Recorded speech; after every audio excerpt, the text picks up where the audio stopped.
Good evening, everyone. How is everyone's night going? I hope you're amped up and ready for some Final Fantasy 1 randomizer. My name is The Joker MD. I will be joined shortly by Nitz in the commentary booth. Right now, we have a preview of the match of the upcoming tournament that will be happening. And Nitz just joined me. So, Nitz, why don't you introduce yourself? All right. If you've been following some Final Fantasy Randomizer in the past, I should be familiar. I like to do a lot of the commentary, and I've been present in a lot of the league races. This is an upcoming showcase of some of the new features in the 2.1, which is currently in beta. And they'll be released in time, hopefully, for our upcoming spring tournament. So it's exciting to finally get these features out here for the first time and let everyone at large sort of see what we've been cooking up behind the scenes. I'm a member of the Final Fantasy Randomizer development community, and there's a small but pretty passionate group of us that make this thing happen. It starts with Entroper, who is in charge of the show, and then the rest of us, his minions, as it were, that toil away in our secret laboratory to build FFR. So these beta races are a great place for us to really show what we've been doing and hopefully build some hype for the upcoming tournament. So, awesome explanation. Thank you very much for joining, for allowing me to join you, Nitz. It will be a fun time ensued now where you're working a part of the minions, as you call them. I'll say the behind-the-scenes specialist for the Final Fantasy 1 randomizer. Why don't you tell us a little bit about the flag set that we have set up for our runners tonight and what they have in store?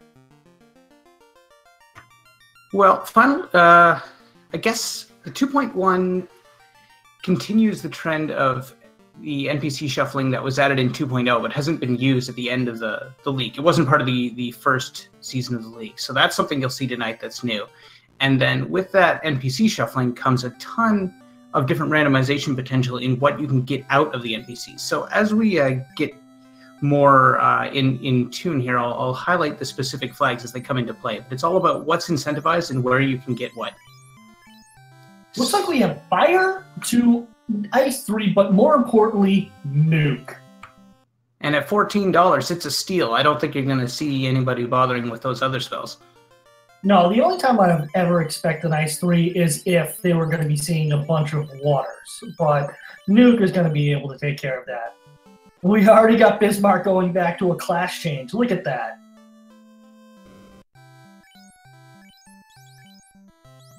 Bismarck doing the party mix-up right now. Getting himself 2 red mages, a thief for the running ability, and a fighter because, well, who doesn't like a tank? Yeah, I've seen that become a more popular play. When you see Corneria really leaning you, aiming you in a certain direction with what's available in stores, people will re-roll right away to build a better party composition around that. If there's terrible magic, maybe you don't need those mages so badly. If there's really great items that are only fighter equipable, maybe you want those. And speaking of really great items, one of the things in this flag set is random weapons and armor. So the weapon shop has nothing but a wooden stick. But the armor shop, I believe I saw opal armor in there. And that's exactly the kind of thing that you can get hype about, because normally that's not available in stores. And with random weapons and armor flag set, just about anything is going to has the potential to be on sale. Oh, the bones would scorch at such a low level, as Future Fantasy found out the hard way. Let's see Bismarck going yet. See if he's going to encounter those same pesky bones. Instead, he gets the Grumps and the Rurus.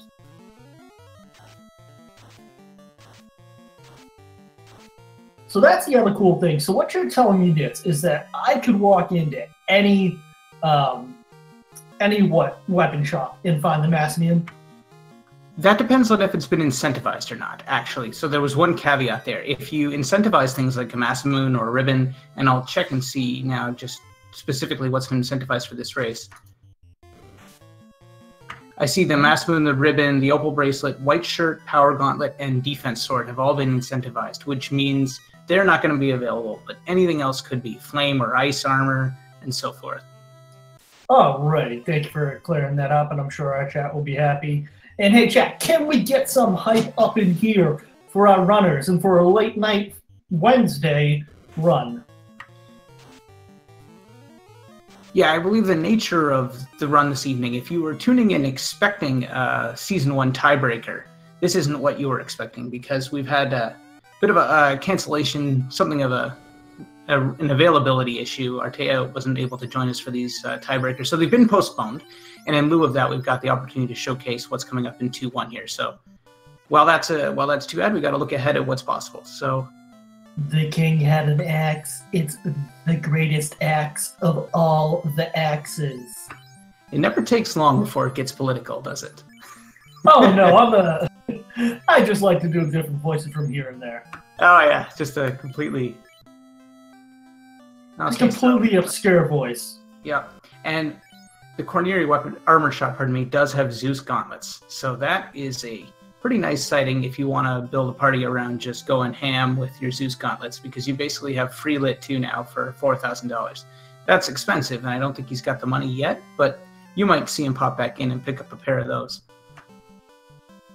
Looks like we got Blinky, Binky, whatever we're going to call him now. We have him just giving out a boatload of cash. Let's see what Matoya has hidden in her cave. A little bit of gold, iron armor, silver hammer.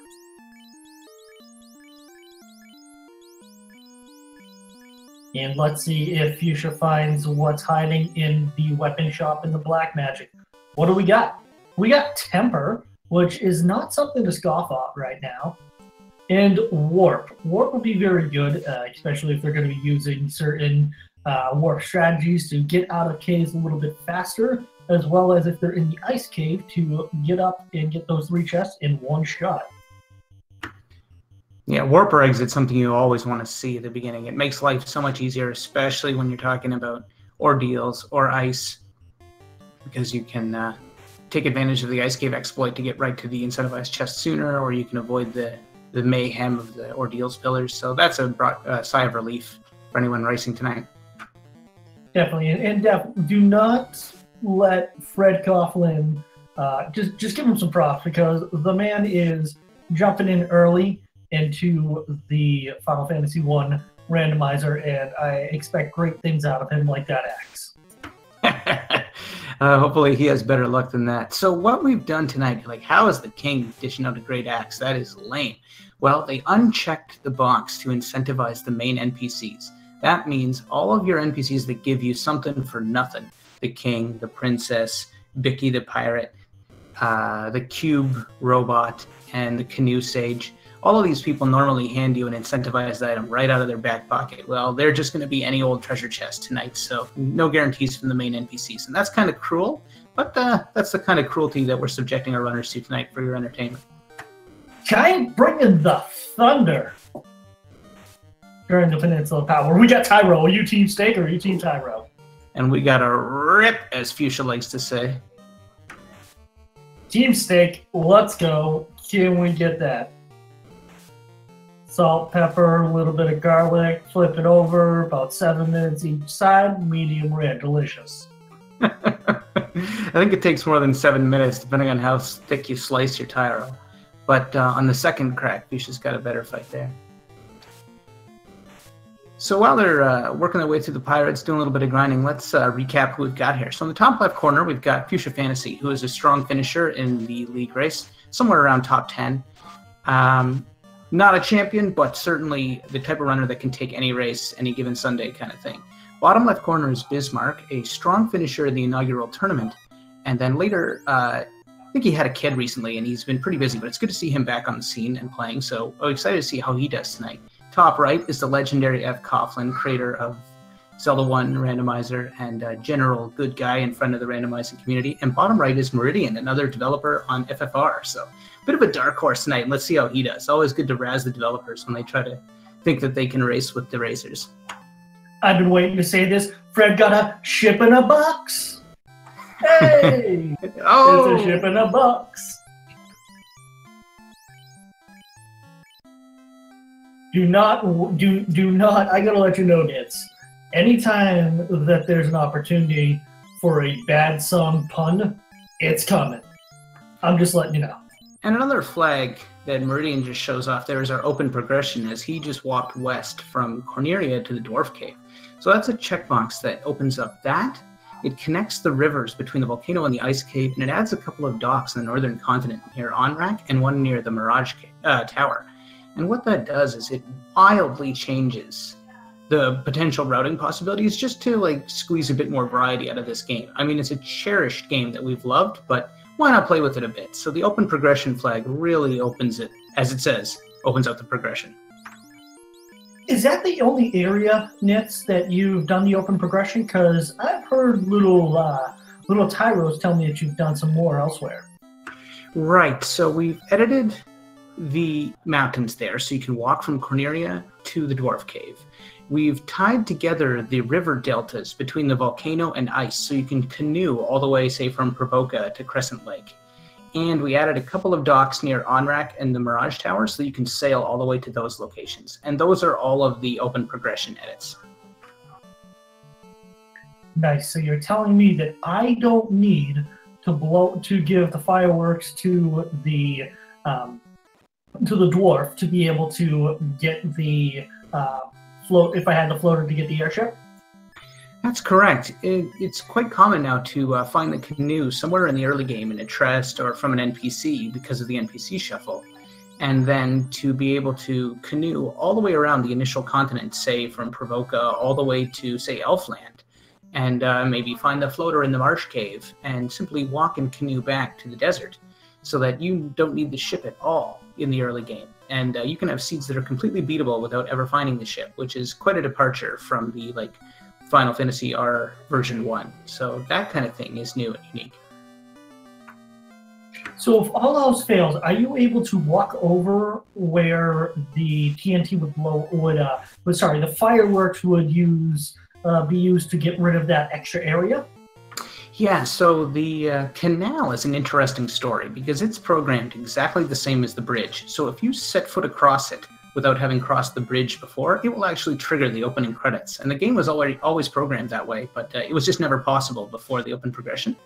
And should you find the canal, say from an NPC or from a treasure, it will be replaced with a bridge, just like the other bridge, so that you can both walk across it and sail under it, so you don't ever get soft locked by being trapped on the wrong side of the newly found canal from your ship. So that was another edit we made just to relieve the tension of finding the canal in a place that could leave you soft locked, because nobody wants anything like that. What do you mean? No one likes soft locks? That never happens.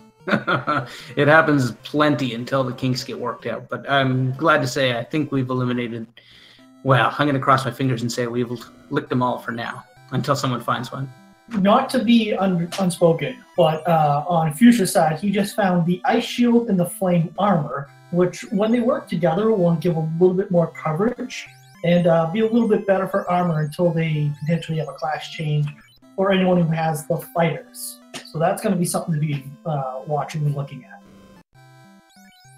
And we've got Meridian finding an open crack in the Marsh Cave. That's some pretty ugly luck to start this. But the Marsh Cave is incentivized tonight. With NPC Shuffle, there's a ton of incentivization options. So formerly, you would just have ordeals and ice as potential incentives.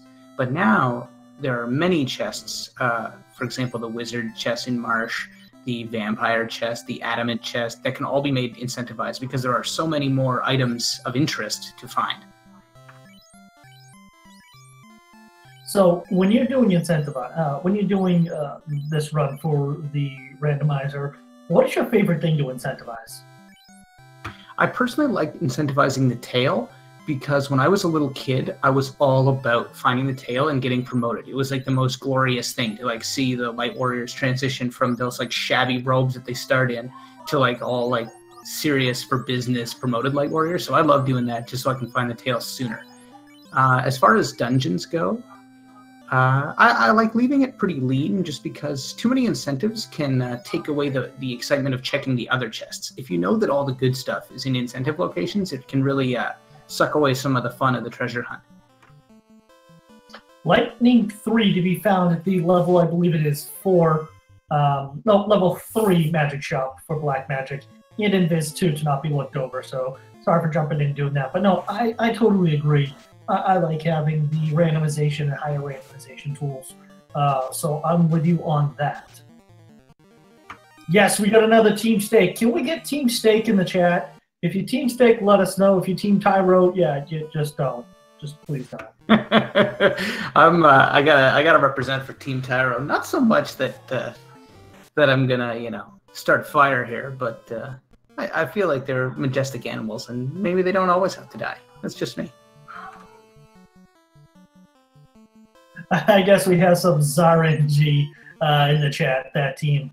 ZaRNG is always a team to be on because he can be your friend or your worst enemy when it comes to it. Let's see what Meridian has in store for these Wizards, though. See if they hit too bad and the nuke gets off and say bye-bye to the Wizards. With Unrunnable Shuffle, which is one of the new... there's 3 new enemy shuffling features in 2.1. Unrunnable Shuffle, Surprise Chance Shuffle, and Frequency Shuffle, which shuffles the encounter table so that you might get the rarer encounters more often. And with Unrunnable Shuffle, those wizards were actually runnable. So he could have just simply turned his tail and run, but he decided to nuke them because, I mean, they're not going to nuke themselves, right? I'm going to steal a line from another game. Fred! The crown's in the vanilla location. Let's all blame Fred on this one. Yeah. Yes. And now you're thinking Unrunnable Shuffle, is Astos a part of this? He can be.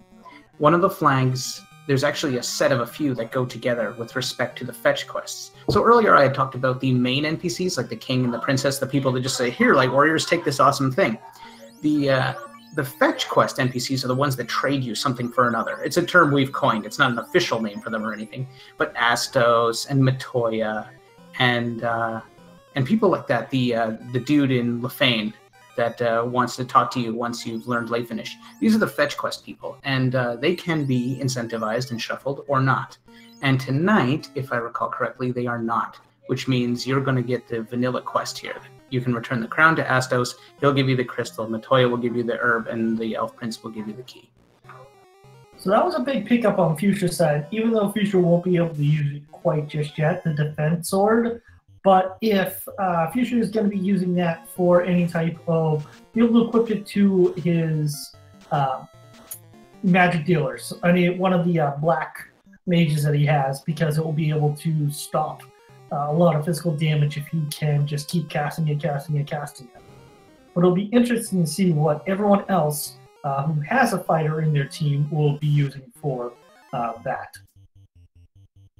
What do you think, by the way, Dance, of the party makeup? We have Fuchsia going mostly hats.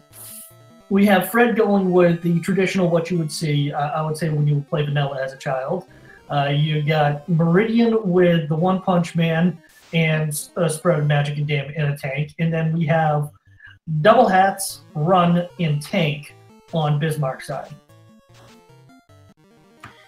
Well, that's a big question. So let's break down one at a time. Fuchsia with the 3 black mages is definitely the most out there because black mages are rarely necessary versus what you can get with a red mage. Red mages can cast almost all the black magic. They get almost as many charges. They get a lot of variety. They can get a lot of important white magic sometimes. So I would say taking 3 black mages is pretty outrageous, and he's obviously doing that as something of a personal challenge. Now, the fact he's got level 1 nuke makes his challenge look a little easier than it could have been, but that's the most wild choice. Fred with the 2 fighters is going to have to either distribute his gear amongst them or just have one that's way better than the other throughout this race. So I don't see the 2 fighters as being super necessary. Nevertheless, with the black and a white mage, though, you've got perfect magic balance. So you're not going to miss out on any spells. In Bismarck's case, the thief can be helpful to help you run away, but not when it's dead. And your fighter can be a good tank, but not when he's turned to stone. And your 2 red mages I like because they're so versatile. And in this seed in particular, it looks like red mages are a good choice so far. So we'll see how that goes for him. And finally, Meridian's got the classic Final Fantasy randomizer party. You've got the tank that can equip all the armor. You got your black belt that no matter what, you can always level up to a really high level and then just beat up anyone in your path. And then you got a black mage and a white mage so you don't miss out on any magic. So I like that party a lot too. I will say I am always very partial to having a One Punch Man. And come on, Yeah, it's keys in the vanilla spot. I'm gonna keep doing this all night though. I mean, they turned off the feature to shuffle them. So if if you're going to be disappointed now, you're going to be disappointed every time. All of the fetch quests tonight are going to be vanilla fetch quests.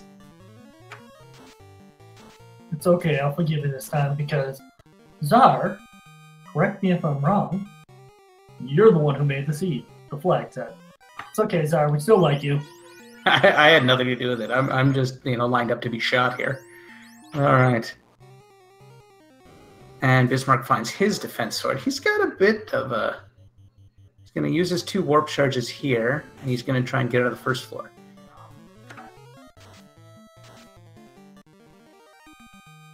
Last charge a nuke.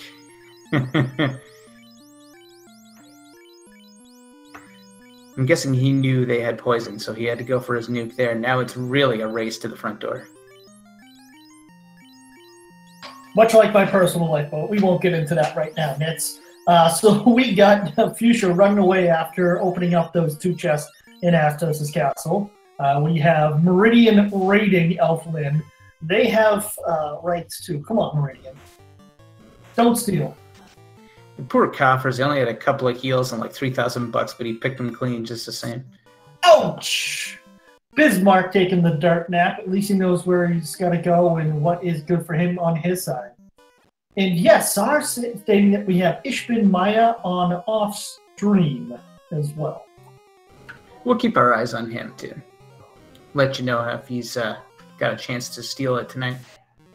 Now, Fuchsia's pillaging Corneria. That's usually a good haul. You got 6 chests to look for, and one of them can be incentivized, but I don't believe they did tonight. So... Again, nothing too special there for him. We're still on the hunt for the floater. And perhaps the canoe. Does anyone have the canoe yet? Currently, no one has a canoe at this point. So that means it must be Mystic Key locked, right? Because we've got the crown, we've done the Mystic Key quest. The canoe is the next progression item after the ship. You can't possibly continue and find the floater without it, so inevitably you need it. Well, could they get the TNT at this point and then go from there? I suppose they could.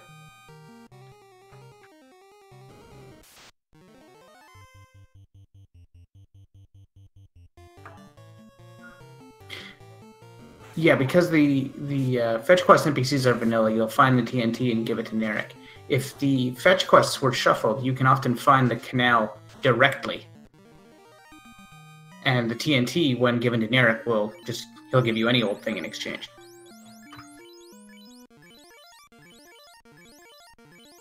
So just an update on our off-stream runner, Ishbin Maya. He went with a Thief, Black Belt, White Mage, Black Mage for his party composition. We've got a Rod Meridian screen. This is curious because now the whole Earth Cave's open. And the favorite sword, the Bane sword. We are running out of key lock chests and we are running out of progression possibilities. If it's not in the Northwest Castle, it looks like we're going to have to double dip down to Marsh. And no one likes double dipping down in Marsh. Not March. No, absolutely no one. It's funny, without the canoe, Meridian has to sail around back to Elfland to walk down to Marsh. If you have the canoe, I mean, of course, if you have the canoe, that's what you're looking for. But if you have the canoe as a point of interest, you can actually walk across the canal and then just canoe down to the Marsh Cave.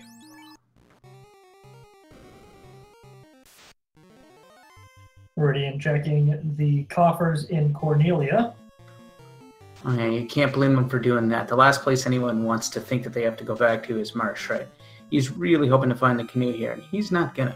We do have a Mass Moon. I believe it was picked up in Temple of Fiends from its key chest. That's curious, because it wasn't in an incentivized location, even though it was incentivized. So it was obviously one of the ones that didn't make the cut. We shuffle up however many incentives there are amongst however many incentivized locations there are, and if there's leftovers, they just spill into the ordinary chests.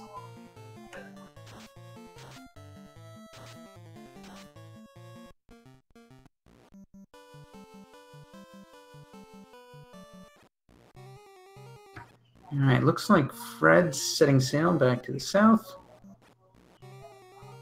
Bismarck contemplating one more dive into Marsh. He's probably just about sick of the place. Poor guy has no idea that he's going to have to go back when he's got the Mystic Key. Yeah, no, it's definitely looking that way, and Fuchsia's got a little bit of a head start after getting the Mystic Key going into there.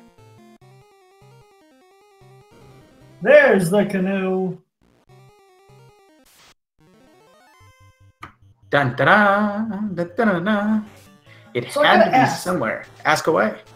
How do 4 Warriors of Light turn into a canoe?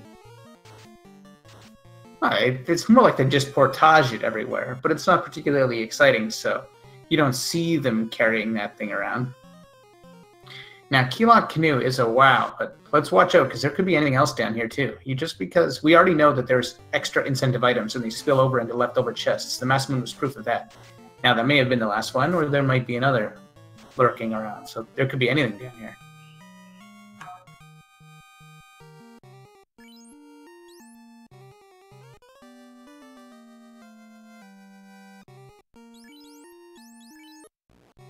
And Meridian's got his Masked Moon, which is pretty exciting. It's a nice compliment to that Zeus Gauntlet that you could have for everyone, too. Oh, no, definitely. And whoever gets it, if you want to do a level grind at some point, it will allow for anyone who has, well, on Maya's side, you'll be able to use the Black Belt, and any one of either Fred or Bismarck will be able to equip that onto the fighter, and the fighter won't have to grind as much for levels to be able to, how can we put it, cause a lot of damage. If you were just checking out Fred's screen, and we'll see it again. Oh, he ran into an unrunnable encounter. And this one is too. You see how it says wait instead of the usual run command? That's a sign that you can't run from a battle. So unrunnable shuffle shows up as a wait command instead of a run, just to let you know. Because if there's anything more frustrating than unrunnable encounters, it's having no idea that an encounter is unrunnable. So we had to add a little convenience there to at least give you a sporting chance of getting out of those fights. So that's really easy, especially for those who may fear that getting into the randomizer might have a little bit of a learning curve. So you're saying that you've made it easy and more, we'll say it, newbie friendly for those getting back into it or learning it. Yeah, there are some big-time quality of life improvements that have made this game a little bit more playable throughout its existence. Like, it started with all kinds of conveniences to make the game a bit more approachable, speed hacks here and there, buying 10 items and so on, and continuing that tradition, the changing unrunnable to wait is another one of those conveniences. And you can actually turn that on even if you don't shuffle the unrunnables, if you're new to the game and you need help learning them, because they're very frustrating if you don't know they're there, to have fights that you simply can't run from. So that can help you learn those. So you're telling me late at night on a Friday night, early Saturday morning, when I'm half awake and I forget which ones are runnable and which ones are not, if I have the wait feature on there, it will say, "Hey, Joker, nah, don't do that." Yeah, and if you pick the command, it just says wait too. It doesn't say can't run. It's like wait. Just, relax, take it easy, and wait while the enemies beat up on you. If you are used to just sprinting from things left, right, and center, you'll find that you accidentally go wait a few times before you get used to looking for it, and that's pretty funny. And looks like Fuchsia just found the adamant. So that also will lead to a item, will it not? Or would these flags, the Excalibur, will be in store? Yeah, the Excalibur counts as a fetch quest, right? Because the smith's going to trade you the adamant for the weapon. So in this case, it will not be shuffled. So you got one Excalibur ticket waiting to be exchanged there. One of the ways you can play the fetch quests is to leave them vanilla, because then at least you find something, you know what you get. The other way that I find to be fun to do is to incentivize and shuffle all of the fetch NPCs. That means that the smith isn't necessarily going to give you the Excalibur, but he will give you something incentivized. So you can end up on some wild journeys where the smith gives you the crystal, you take it to Matoya, and she maybe gives you the floater. or you start by giving the adamant to the smith, and then he'll give you the TNT, and you give that to Narek, and he'll give you something else, and so on. And you'll build this cool chain of fetch quests. And I mean, it's just legwork lugging these things around, but it can be really fun to play casually, and you can get into some pretty wacky narratives if you imagine that it makes any sense at all. So, with all the new features and all the new fetch quests, what is your favorite flag that has been happening that was changed in 2.1? Well, you put me on the spot because I got a little conflict of interest to hype up some of the stuff I've done. But 2.1 is actually a lot of little things. So if 2.0, which was Tartapan's like magnum opus NPC shuffle release, 2.1 is a lot of little things to just kind of, you know, instead of revolution, it's just a little evolution. You've got more enemy shuffling things to give you more variety of the encounters that you face and more variety in the unrunnables. Then you've got a little speed hack. If you're wondering, are those boxes disappearing faster than usual, or am I just getting old? No, I animated all of the box drawing during battles to make spell casting appear and command entry slightly faster. Just a speed hack we're playing with. We're still tuning it, I think, but it's just about ready to be submitted that way. And so there's no one thing really that jumps out and says, oh, this is the best part of 2.1 as far as I'm concerned. It's just like a lot more variety on top of the NPC shuffle. Okay, definitely. No, quality of life is always a fun improvement to have. So we got Fuchsia digging in. Do you think Fuchsia is going to do a level grind here with the Agamas, or do you think he's just going to say, forget it, let's just go?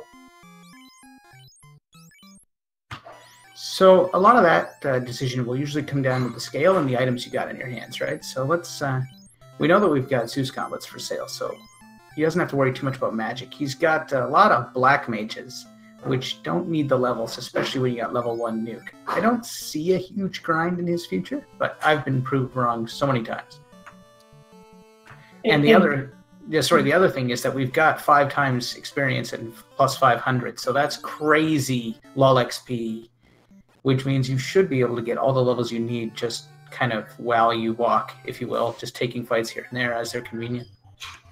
And by the way, thank you for the bits, Czar and Dat, as well as thank you very much to Entroper when you subscribed with Twitch Prime, as I'm having a hard time saying that word for a sentence. But big shout out to them supporting the stream. And by the way, while we have a minute, do give Randomania a follow. We do see a lot of randomizers play. Final Fantasy 1 randomizer is one that's on there a lot.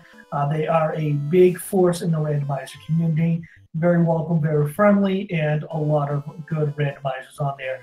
Come for Final Fantasy 1 randomizer, stay for all the others as well. As well as while you get a chance, give our runners a follow. Give Entroper, give Nits a follow as well.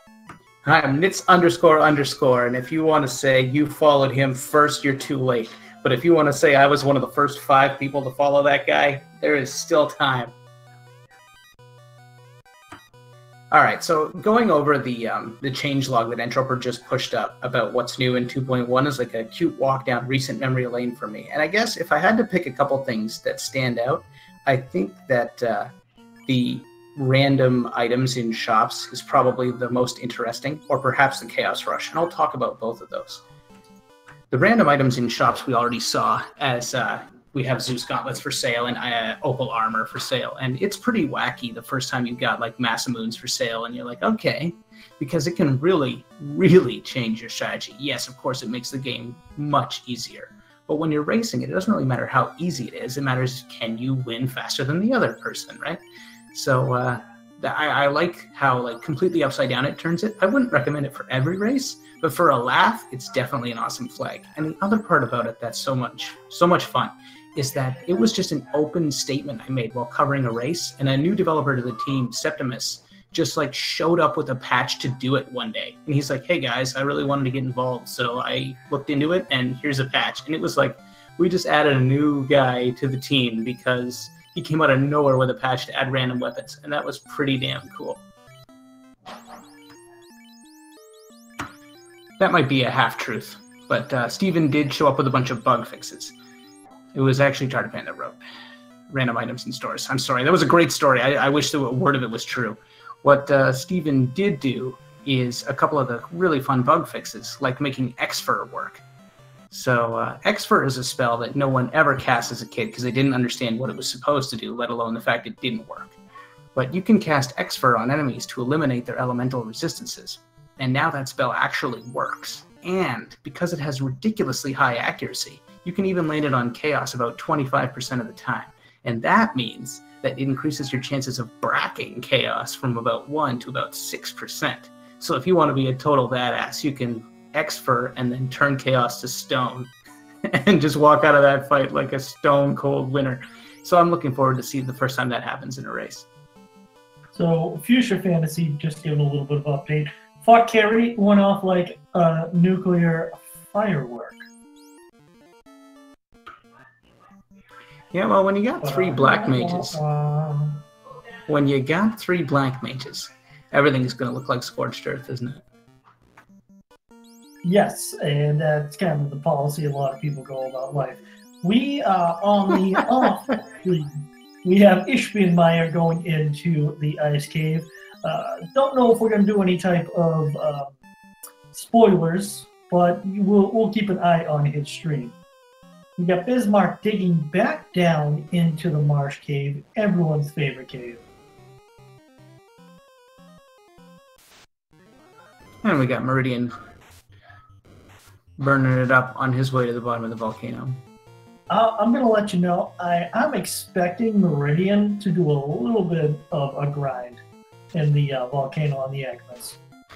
Yeah, when you bring a black belt, a grind is a prudent choice, right? Because they are so level dependent for their magic defense, for their offense, HP. That's all they are, is their level. So you're right, that's something we might see. Especially with the Masamune that early, at least grind the black belt up a little bit with the fighter, and that way the fighter can use the Masamune as well as get a little bit of levels on the black belt. That way you're not solely dependent upon the black belt as he's going along. Yeah. The only reason you might not see it if he chooses not to, I'm going to hedge here, is that if he chooses to do his grind in ice on, say, something like the Eye, it can be a little faster because the Eye is often worth more experience than Agama's, and is often just as easy. So you might see him defer his grind until he gets to the Eye. But one way or another, I think you're going to see a black belt grind out of him at some point. I mean, come on, we need to get some Agama facts up in here.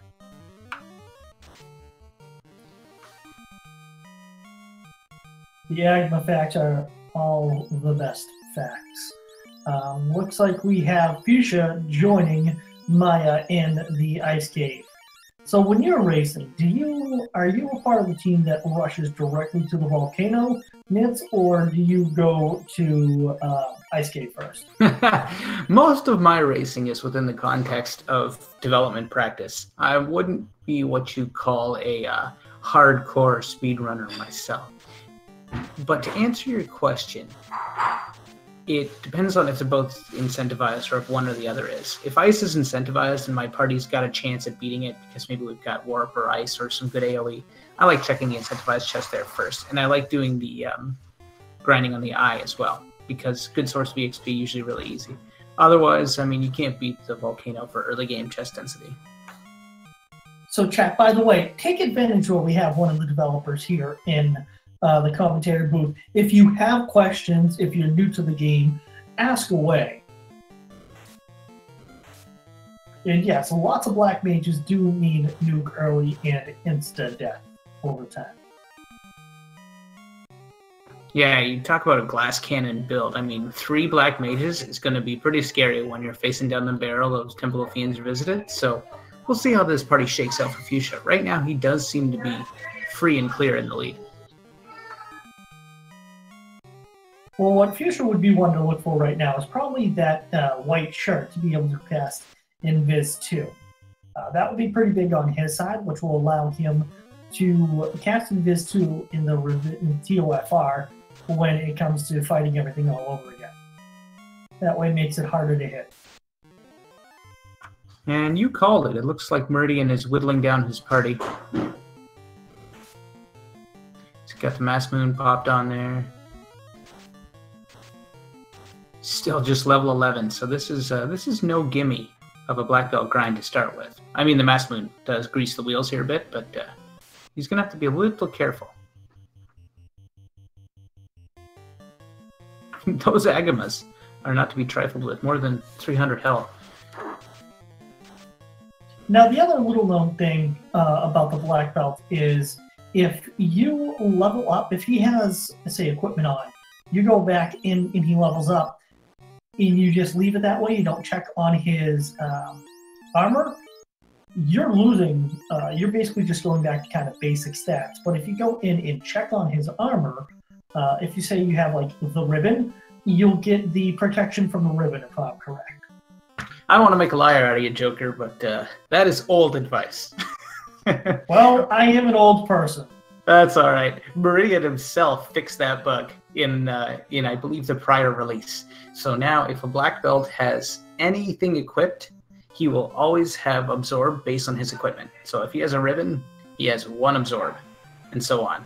Just the sum of the absorb, just like any other party member. If he has nothing equipped, his absorb is equal to his level. And that calculation is always done at all times. So you don't have to worry about checking your inventory after gaining a level or any other hackery. Well, you just ruined my evening. I'm going to go back to Randomizer 1.1.0. I'm kidding, by the way. I hope so. That's a bug fix. In the background, if you're catching any of that, that's a young speedrunner, Ali Sweet. So someday, I'm sure she'll be able to beat me at this game. The little speedrunners will always be able to beat us. I believe Bismarck Speedrunner Hudson is slowly climbing up the leaderboards of Final Fantasy Randomizer. Yeah, Final Fantasy Randomizer baby version, baby league.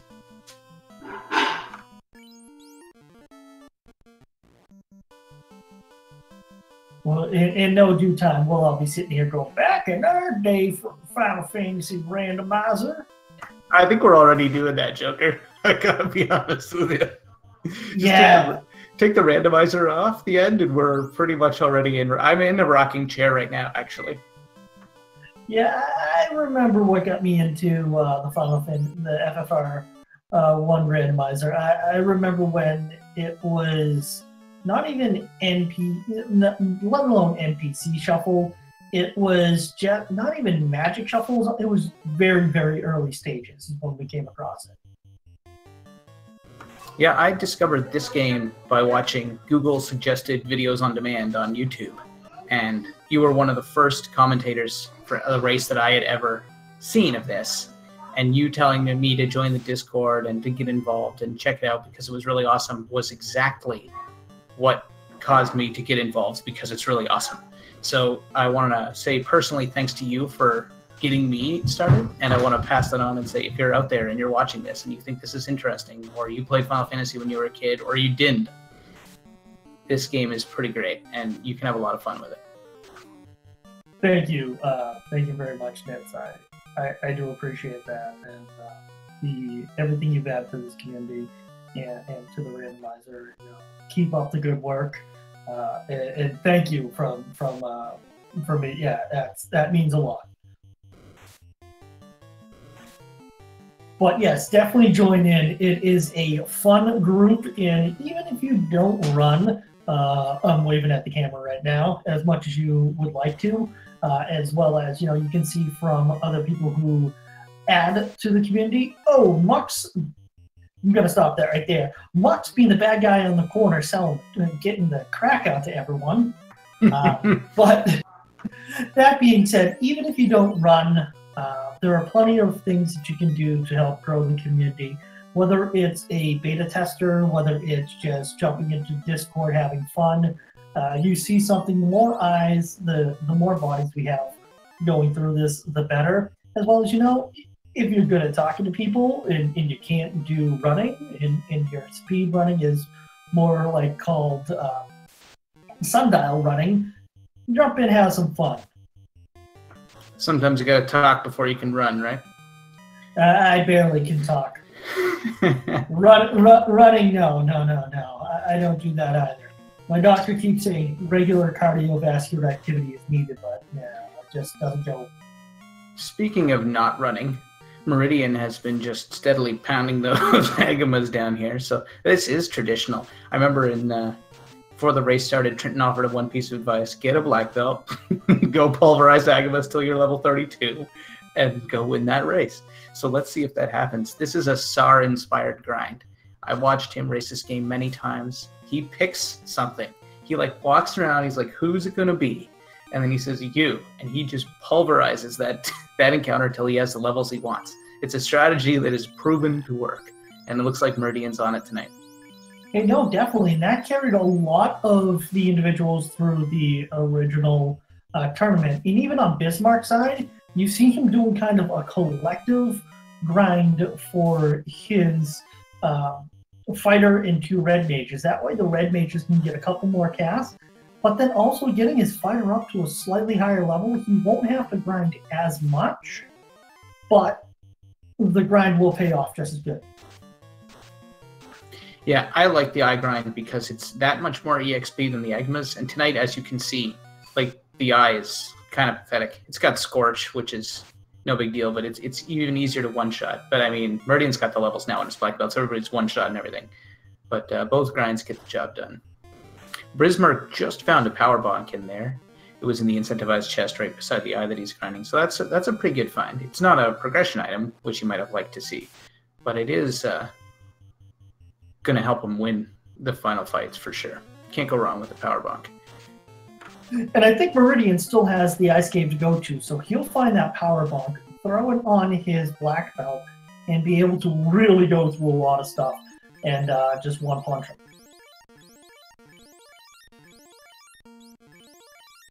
But it's also interesting where we have the no grind of Fuchsia going on right now. Two runners hitting the grind, and let's just see what happens. This is when it comes fun. Three different strategies taking place. Sorry, I forget how to talk.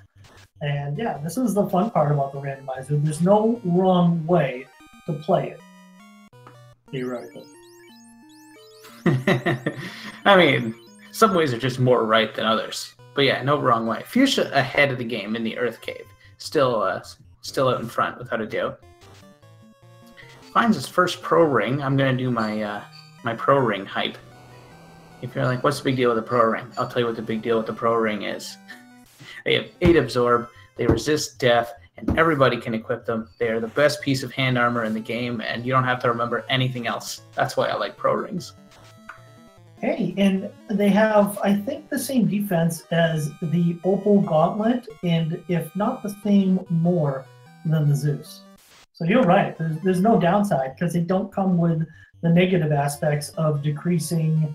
I forget the stat that the Opal and the Zeus may decrease. Yeah, they'll chip away a little more at your evade than the pro ring does, because it only has a 1 evade penalty too. The only time you might not want one is if you have a fully kitted out knight who's got like a dragon armor and your Aegis shield and a ribbon already, because then you don't need the death resistance. So then you might want to put a power bonk on your fighter instead, because you've only got 4 equipment slots to work with. But other than that, can't go wrong with a pro ring. Everyone say hi to Carrie. Say bye to Carrie. Hi, Carrie. Bye, Carrie. Bye, Carrie. Whoa. Bye, Carrie.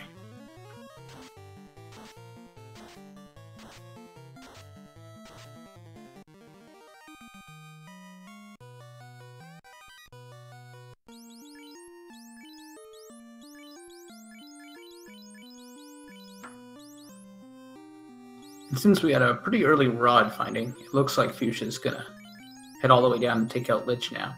Oftentimes you'll see Lich make it to be one of the last fiends defeated, but when the game guides you this way, you already have the rod here, why bother with the double dip, just get the job done. Lich is also pretty easy. Now the question I have in store is, will the randomizer kind of lead you on a certain path? Like if you got the rod early, you go finish off the rod quest to, keep getting more and more progressive items, or is that kind of just like, you'll throw them a couple curveballs and be like, "Yep, forget it. We're gonna mess with you." So I know that some randomizers use like a graph building system where they literally they almost lay track, right? Like they put this here and then that opens up some other places and they'll put something somewhere else. And that's an interesting way to craft your item layout, but FFR is purely random.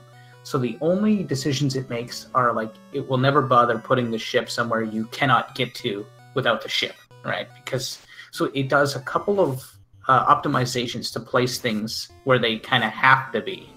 And then after that, it completely, or then it randomly places all of your incentive items in all of the incentive locations. So completely blindly, you pick the incentive items, you pick the incentive locations, it throws them in and it shuffles them up, deals them out. And then it takes everything left over after that, shuffles it up like a deck of cards and deals it out to all the treasure chests completely blindly. And then, and only then, it checks, is this game beatable the way that I have randomized it? If it is, it gives it to you. If not, it starts over. So there is no rhyme or reason to the layouts except that the game is going to be beatable and the incentivized items are going to be in incentivized locations. That's all the guarantees you have.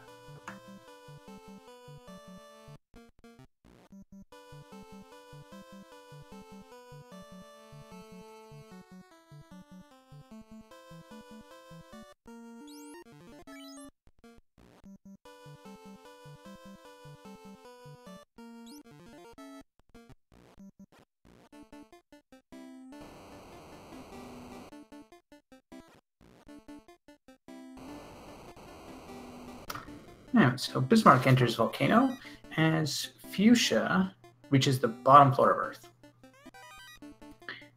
Get ready to say hello to Lich.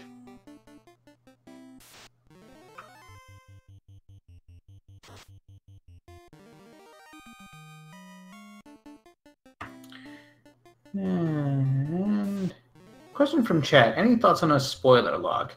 Can you be a little more clear about what you exactly mean there? Do you mean like at the end of the game printing where all the items were or something like that?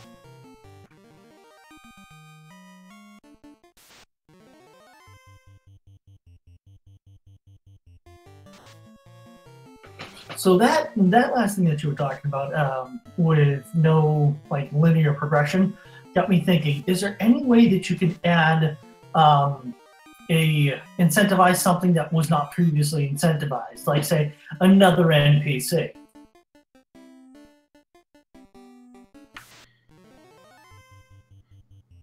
Yeah, so I mean, the possibility of adding more things that do stuff is always there. The game has certain limitations and it's out of slots for certain things, but I think that adding more NPCs is kind of possible. It's not something we've actually really actively looked into too much. I know that Entroper has the dream of adding a war mech that's like running around like a madman in the Sky Castle, and if you run into him, maybe you have to fight him, something like that. So there are some always some ideas cooking around the back burner. Well, I'm just going to throw out my favorite idea that I have. I mean, you don't have to take it per se, but the mermaids. They're so massively underutilized in this game. Yeah, they are. I don't even know what half of them say anymore because I'm just in and out. You know, I don't even take the time. I remember once I would like hang off every word of the narrative of this game and try to piece together what the heck was actually supposed to be going on, but now I've forgotten it all. Okay, so in Link to the Past Rando, on a non-race seed, you can generate a text file that has the locations of the items. So that data exists. We haven't exposed that as a feature specifically because we don't want people to be able to get that to use it for any nefarious purposes. I realize that it's not too hard to build tooling or other hacks that can look at the ROM and find out where everything is. But we haven't directly exposed a spoiler log yet. I suppose it's something we could contemplate as a feature. It wouldn't be particularly hard to do, so I'll see about that.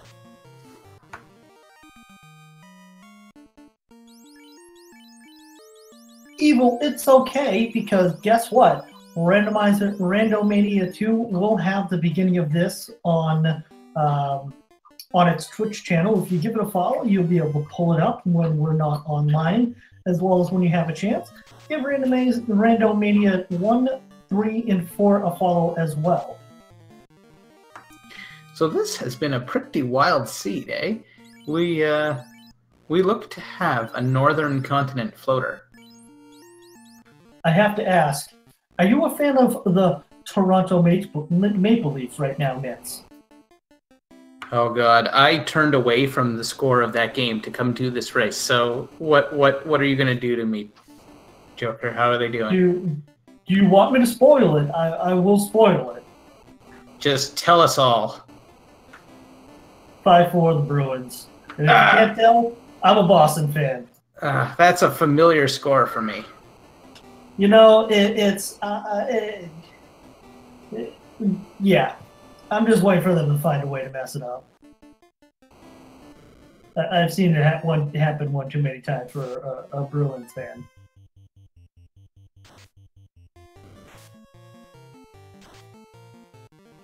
So yes, that's how I started to learn the randomizer for A Link to the Past as well. There were times where I'd look at the log once I thought I was soft locked or stuck. I would then proceed to kick myself in the head. It's a great tool to have, but there are some people who will use it for more nefarious things. We got Fuchsia Fantasy going into the Ordeals Castle. And why don't you tell us a little bit about the randomization in here? Yes. Yeah, so the pillars and ordeals have been shuffled since the early versions of the randomizer. Fuchsia seems to blow right through it, so maybe they weren't this time, or he got really lucky. I think he was utilizing the warp strats, which really nice in this area to have, especially with those three black belts three black mages that can cast warp. Yeah, that's right. If you have warp and you see a room you've seen before, you can just warp back to the teleporter you came from and make sure you're always getting to new ground. So, yeah, he's able to maneuver through it really quickly. And Ordeals is incentivized, so that does mean it's quite likely he'll find the floater here. And there's the loot, which could have been in the incentive chest at the end, just in a random box.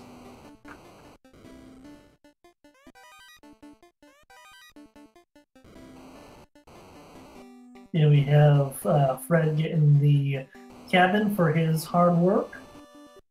Let's see what is in. What's your guess? You say floater? Oh, something that's a little bit more helpful, especially with the armor that Fuchsia has been able to get. And what are your favorite items, you said, for when you were growing up? I'm all about the tail. With his party, he's probably in a position to take advantage of it. But that does beg the question, where is that floater? So I don't know if we've found the slab and been able to translate that yet. It doesn't... Maybe we have. So if you can translate the slab, you can go to the Mirage Tower and it could be there.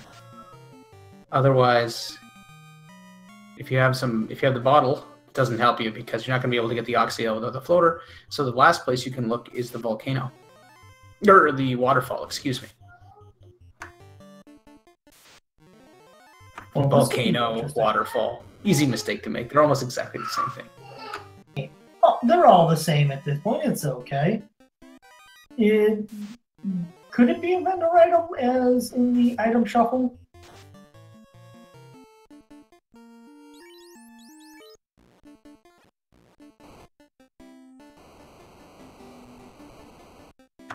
Meridian picks up an Excalibur. Turns in the Adamant. Gonna head down here now and turn in his TNT. And there he gets the Vanilla Canal.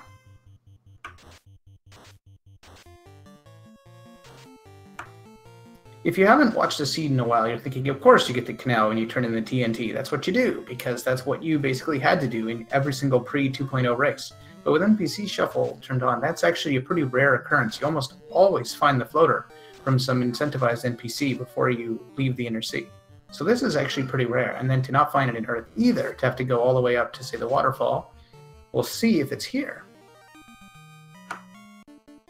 So I have a question to ask. In other randomizers, there is a feature that you can shut off random encounters. Has that been given any thought behind the scenes? It's been talked about. No one's pulled the trigger. It seems like such blasphemy, you know?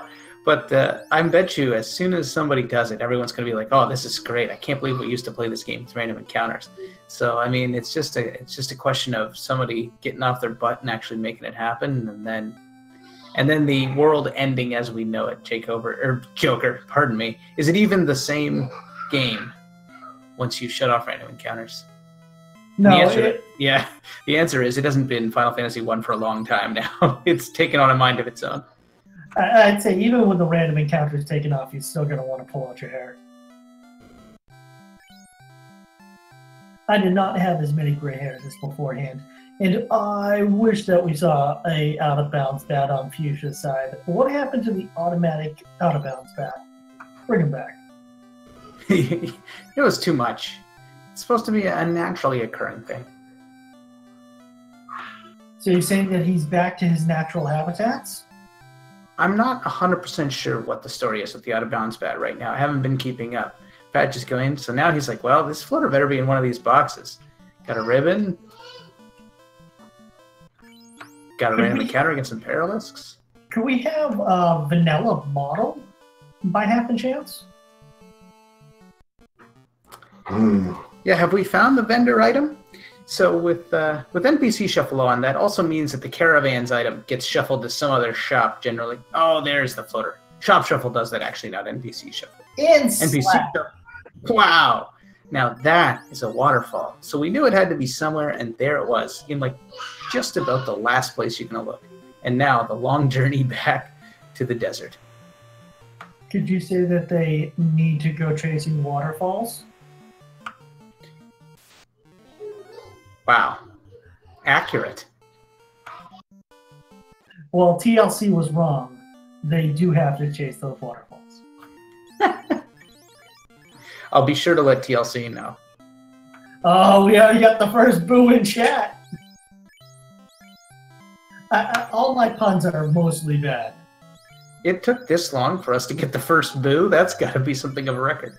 Yeah, typically I get about 5 minutes in and get told to stay back on topic about sports. But it's okay. We're back here. So are there any other name changes that are going to be coming around for the fun names? And Trenton, yes, he did. Robot, I think, just had a little bit of cash. Yeah, I think we're going to change Mad Pony to You Mad Pony. But I'm not sure if we have too many more lined up. There were some other jokes about... oh, man, we did have a couple. Now I have to remember them in order to be able to do them.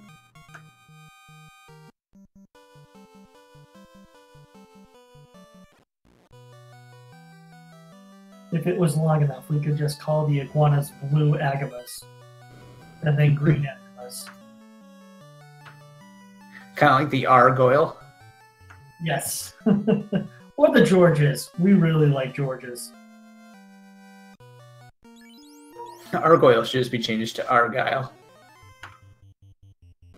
Can you get the Argyle pattern for them? Just replace it with a diamond. Yeah, that'd be perfect. Oh, we got Fusion doing the promotion. Well, you know, got the tail, got the floater, you got 3 black mages. With a party like that, there's a chance that if there is any useful high-level spells, might be worthwhile. He's already got Nuke and Warp, and I don't think he's going to be doing much besides Nuking and Warping, but if Temper was low level too, so I don't think there's a huge need for this, but his other character was a ninja, right? That's a big deal. Yes. That's why he did the promotion right there. It's the flame armor and the ice shield. And he's got 2 black shirts. Yeah, they were for sale. Yeah, they were for sale. Well-priced at the Discount Supercenter. I believe they were about 3,700 GP. And considering they cast ice too, it's a nice addition to the repertoire. And that's what the random items will do for you. You can get some really crazy stuff for sale.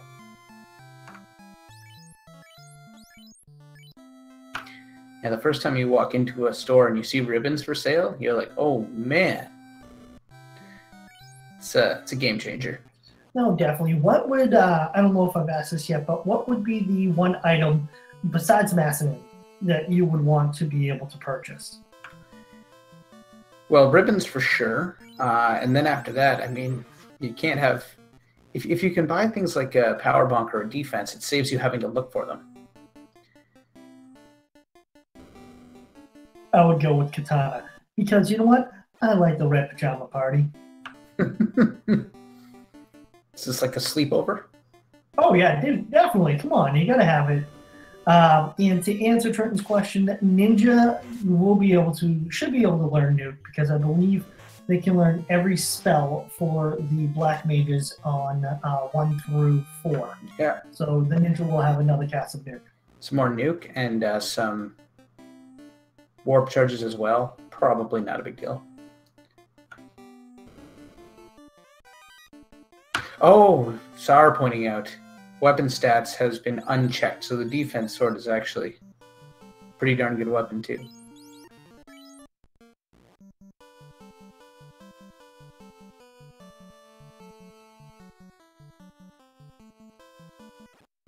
So it looks like we got Bismarck going to go and feed the ruby to the giant.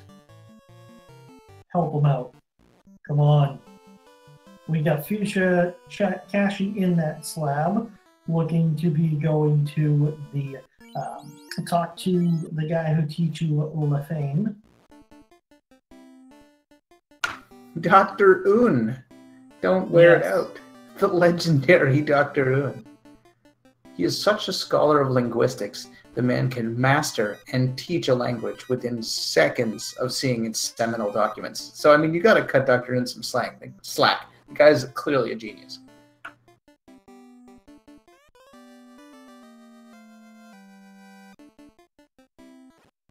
And I'm all for feeding Titan the ruby. Help him out with his ruby cause. Yeah, I think in this case,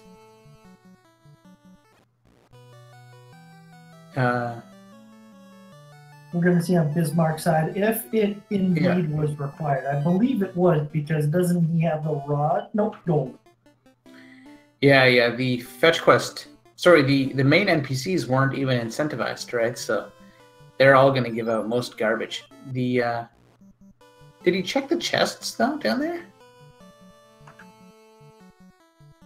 Or maybe did he check them and then wipe and then have to go back? Is that what happened? Because I can't believe he would have just left those behind.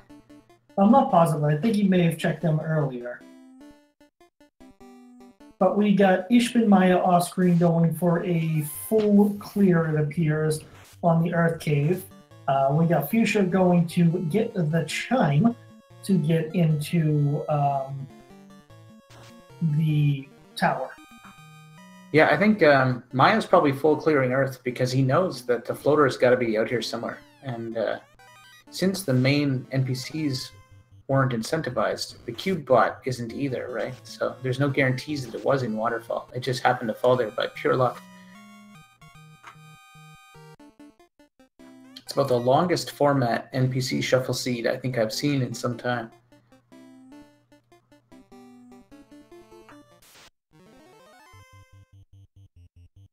Buckle up, we're not even halfway there, but yet we're still got a lot in store.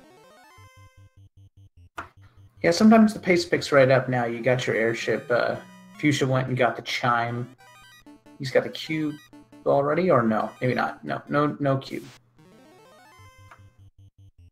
No cube, but I would suspect that it's going to be right here in these bottom couple levels because there's no place else to go. There are not many other chests remaining. Depending on where the bottle is and where the oxyale is. Well, the oxyale is in the lungs of the fairy or the bottom of that lake or wherever she digs it out of. But if the bottle is in here, then you might have to double dip to get the cube from... Oh, there's the cube right there. Look at that. Conveniently placed in the base of the tower. So that's telling me to continue to clear off the rest of this and go have fun running up to the top because that's where the bottle is going to be.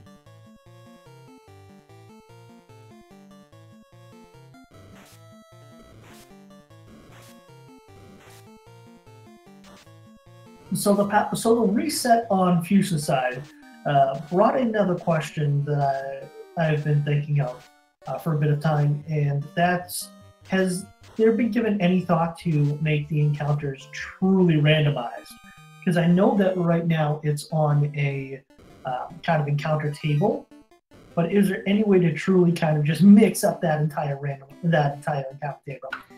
It's probably possible. I don't think that anybody has asked for it or seriously considered it, because is it going to make the game more fun, or is it just going to be maddeningly frustrating when one fight is imps and the next one is war mechs or something crazy like that, right? So there has been some talk.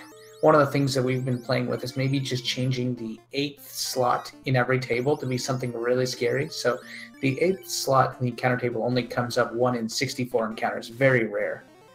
And so if you made it something wacky, like a fiend or just a joke like that, then that could be pretty wild. So while there's still more encounter randomization to do, I don't think we're ever going to get to completely 100% random, just because it's hard to say how much fun that might be. Totally got that. Now, I know that we have a soft reset up in A. Is there been any talks on making a hard reset, like a down in B, over in something, for that? So I think the up in A is actually a hard reset, because that's the thing that's actually hard to do when you're playing on, say, a flash cart on a real Nintendo, because when you reset them, when you power them off and back on again, they have to go through a menu usually to pick the game, and you can lose like 15 seconds doing all that stuff. So up and A actually does a hard reset when done on controller 2. And shout out to Bismarck for going to one of my favorite rooms in the game, with the bat room and talking to a couple bats. It is the battiest of the bats. Yeah, party room. Party room. There was another question from chat. Or sorry, what about an unrunnable war mech? So on Sunday night's promotional race, another one that was taking over a time slot for the tiebreaker, the war mech was unrunnable, and we had a couple of people validate their runs by defeating it, because they had no choice. It was either validate their run or start over from the bottom of Mirage, and they were able to prevail. So unrunnable war mech is a scary but wonderful thing. If there's one benefit to it, unrunnable encounters can never ambush you, so at least you get a fair shake on the first turn.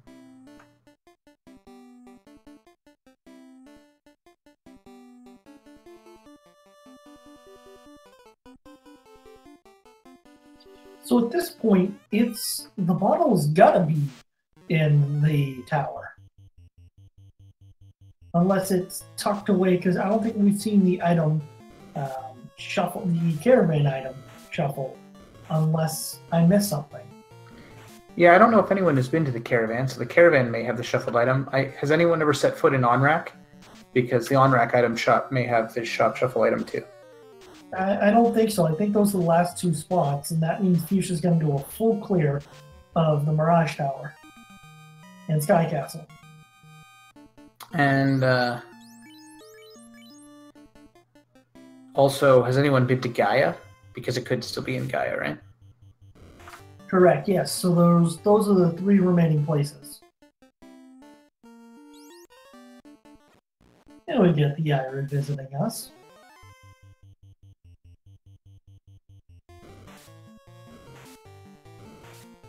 Yeah, the caravan counts as a main NPC, so not being incentivized means whatever the shop item is, it could be any purchasable item, which means the chances that it's a bottle it's there, but it's not by any means guaranteed. If it were an incentivized location, then it would almost have to be. But it could be anything. It could be a bottle, could be a tent, heel, beer, a cabin, house. Could be a boat. Could be a boat in the box. Didn't we already got that one? Didn't we already find the boat in the box? Yes, we found a boat in a box, but you never know. Could be a boat. You don't take the box. It could be a boat in the box. All right. Coughlin catching up on his Agama grind. So it looks like kind of a statement in the chat about potentially possible nerf of the black belt, making it harder to farm, as well as have trap tiles with random encounter on the floor, except for a boss. Has that been anything that's gone into? I know possibly the nerfing of a black belt might have been brought up once or twice. Sorry, can you phrase that one more time? So, sorry, trap tiles. I didn't quite catch the question. Random trap tiles for random encounters, no longer showing up with the same enemies, as well as potentially nerfing the black belt. So I think that the black belt has been sufficiently nerfed by a few other things. Not so much made completely out of nerf, but when you look at some of the other things that have happened, the necessity of the black belt has declined greatly. When you've got random items in shops, you have all kinds of gear that you might be able to buy if you have that turned on, and most gear is not a big deal for a black belt. If it's a castable item, anyone can use it. If it's a great weapon or armor, it's probably not for your black belt. So that's one strike against, right? Then you've got the new speed hack makes the menuing that much faster. What's the slowest thing? Casting AoE spells, casting healing items on your team. You're going to see a lot more of that, and a lot more of people taking large random encounters for the EXP instead of running, because it's not that much slower to nuke all of your enemies when all the battle draws that much faster. So I think that those little tweaks are going to balance out parties a lot, actually. The real loser from the latest round of code is the Thief, because of the less running that people is doing, which is too bad because the Thief was already kind of a squeaky wheel anyhow. But as the game continues to grow and change, the meta and the balance between the classes has always been sort of topsy-turvy, at least since I've been around. So as soon as you think it's settled, something changes and it changes again.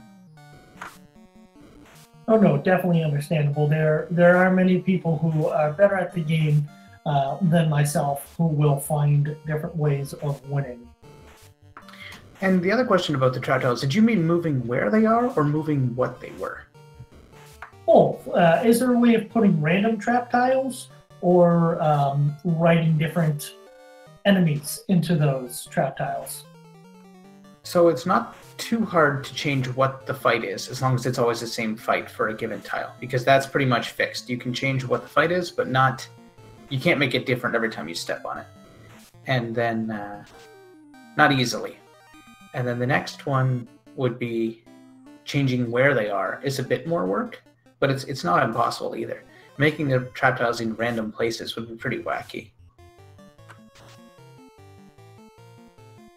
No, totally understandable with that. So what you're telling me is the dream of replacing Agamas with War Mechs is possible? That's not even hard. That's something I could do in half an hour. The problem is, is there anybody out there that wants that? That's pretty scary. Maybe we make it so that one of the trap tiles in the entire game gets switched to be War Mechs. I like that idea already. A random trap tile gets swapped out to be a War Mech trap tile. That would be very funny, especially if it was the wizard. And there was something required right behind there. And yes, I believe pointing out that they did pick up the bottle on Fuchsia's side. And that answers that question. So whatever the shop item is, we may have already seen it, because it looks like it's just going to be a vanilla item. So the shop item being a normal purchasable item you wouldn't even notice.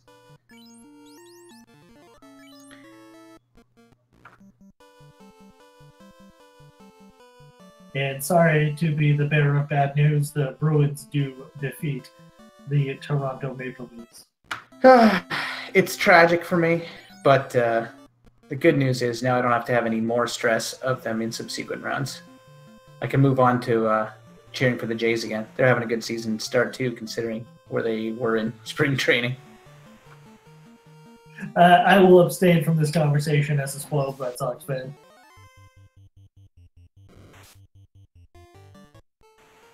Like they started off, what was it, 13-2? And you beat us today, but we beat you yesterday. Oh gosh, yes. So hold on, can we get some War Mech hype? Oh, we had Fuchsia make the hero run with no War Mech. And trying to use Brack. Yeah, you can Brack Tiamat 1 pretty regularly. Actually weak against Poised Stone. And there you go. Brack works. Gets the job done. That only works on Tiamat 1. Unless you cast Exfer. But Fuchsia's party doesn't have any access to Exfer, so that's not going to happen. So picking up fast at level 7. Hopefully, I believe you might have some cast, though. It might be castable at this point. Yeah, with 5x5 EXP multiplier and bonus, I bet he's got the levels. And checking the last black magic shop, I believe. Pick up some level 5 Fade over on Fred's screen.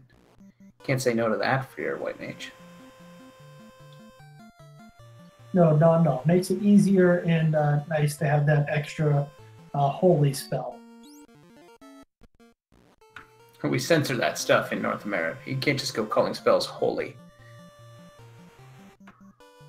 Yes, we have to get rid of the crosses as well and put, what is it, skulls? Those are hearts. It's a clinic.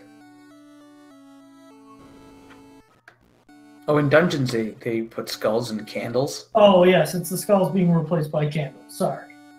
No, there's skulls. It's crosses that I think were replaced with candles. But also the clinics in the North American version were definitely like chapels in the Japanese version. And spoiler alert, surprise, surprise, the bottle led to the Oxyale. I'm telling you, man, the fetch quests aren't randomized. Nits!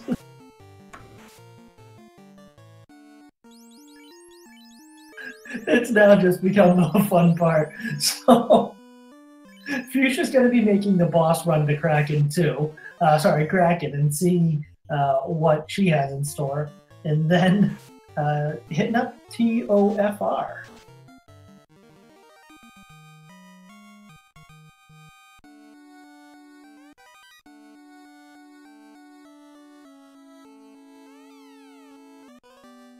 So, chat, can we get some hype for the final orb being lit? Final round. Fight.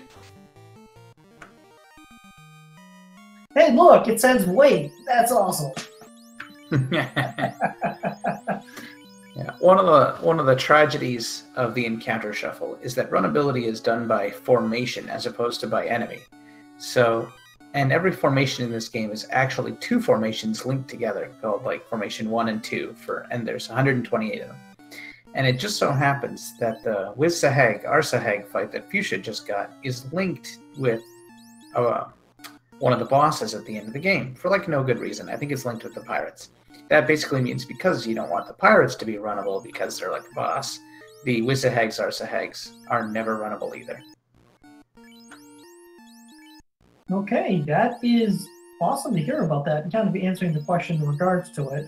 So that's pretty cool. Oh, but Triton, it's so much fun to harass Nits in the commentary booth right now. I'd be blaming Fred, but Fred's playing. And, well, this isn't Zelda 1 randomizer. Fred's giving her all she's got, but he's blameless. Meridian picks up his bottle, and he must be thinking to himself, huh, well, I've seen enough. He's going to warp. In the Sky Castle, there are lots of rooms that are just straight away in different directions from the stairs. So you can take advantage of Warp Spell to clear out a room, warp back to the stairs, and go up the stairs and go to the next room, so you don't have to retrace your steps as much. So that's what he's taking advantage of there, to save a little bit of time. He's up in a pretty good race here. He's a little bit behind Fuchsia, but he's, of our on-stream runners, definitely firmly in second. Finding out that he does not have Life 2 on his White Mage.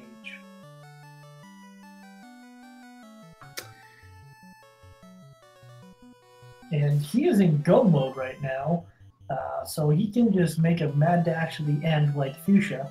And with the One Punch Man, let's see how that's going to line up in regards to the three black mages. if you had to pick, would you rather be on the side of the 3 black mages with Nuke at a low level, or the One Punch Man? That is a great question. They have so many charges of Nuke because it's level 1. They got 27 charges between the 3 of them. And that's a lot, but is it going to completely take care of Temple of Fiends Revisited, or are you going to be still going to some backup strats to finish off Chaos? That's what I would be worried about with that party. It's looking like Meridian's down to just the black belt and the white mage at this point. Kind of risky going on to the Bridge of Destiny. Yeah, that black belt is a pretty sturdy dude, though, so I like his chances.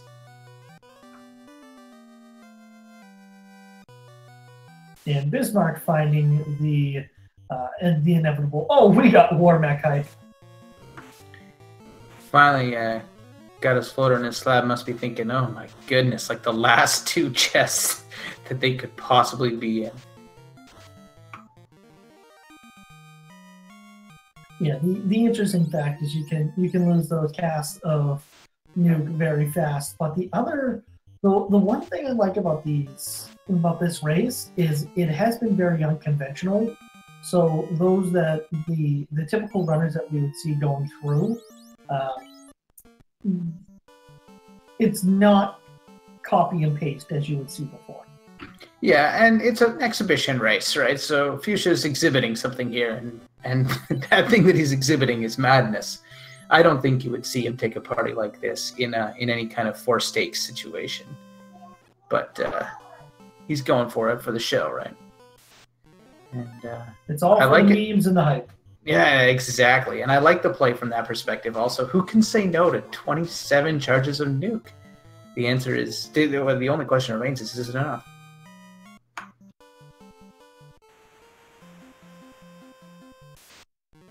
It's going to be enough for Kraken.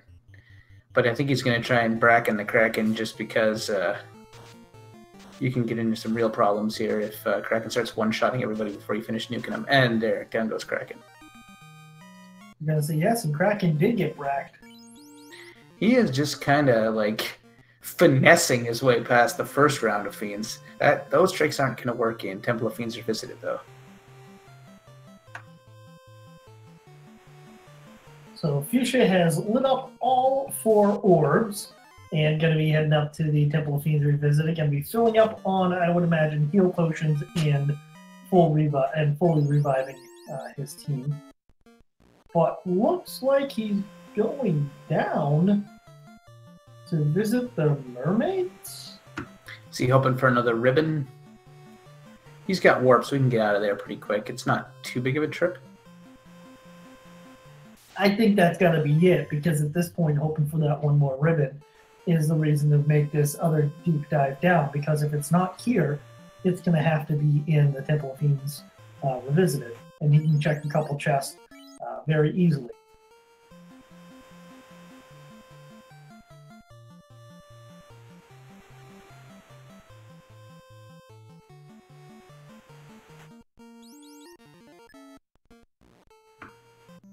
And he's going to nuke the ghosts because, I mean, they deserved it after all these years.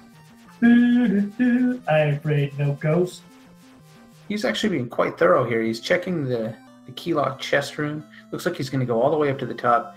I think he has full cleared essentially just about everything, hasn't he? So he knows that there's got to be a ribbon here. Now, of course, it could be in TOFR, but the odds are still in his favor if he clears this out to find one. Or possibly the white shirt, it's being pointed out in chat. I don't think he has that either, so one of the others got to be lurking around here somewhere. It would be pretty bad luck if both of those things were in TOFR. What would you do if they were right in the Phantom, in those Phantom chests? I think he'll be pretty thrilled, because I bet he'll check them if he doesn't find anything in here. I mean, he's going to check them either way, unless he finds everything he wants. They're so close, right? You pretty much have to. There's the Thor Hammer, another nice pickup. Be able to cast some lightning too without really having to do much as well. Just in time too, because this is one of the places where it's still useful, and because those are running out as you reach TOFR. Like Lit 2 is not going to do a whole lot of damage, but in a pinch, you can use it to save some charges. Oh, that's a nasty glare there. Yeah, down going the thief on his side. And looks like Meridian is going to be making a run down as well. Let's see if Meridian goes to the lower level and visits the mermaids too.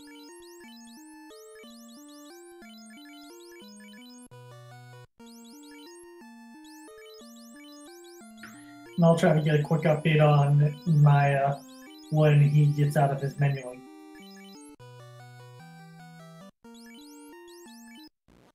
Maya's on 2 lit up orbs as well. And I believe it is the Earth Cave and Volcano.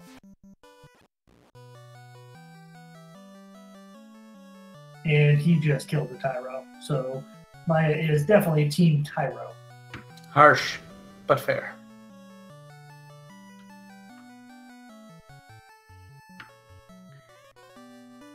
And it is looking like Meridian is making that mad dash.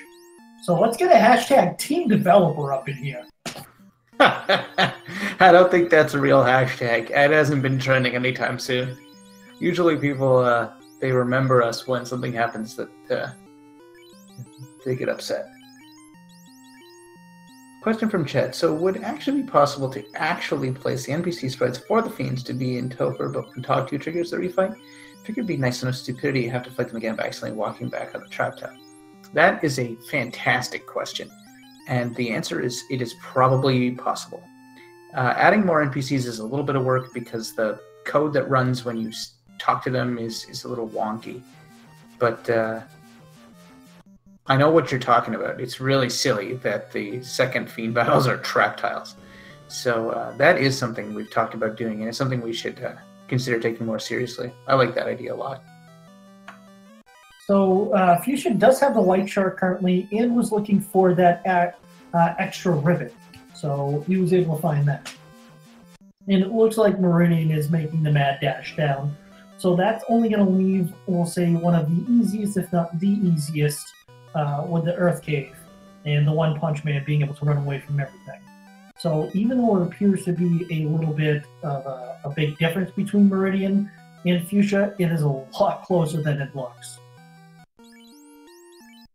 The Black Belt will be able to do a lot of quick damage, a lot of fast damage in Temple of Fiends Revisit, as well as having that, I believe it's a fighter that he has.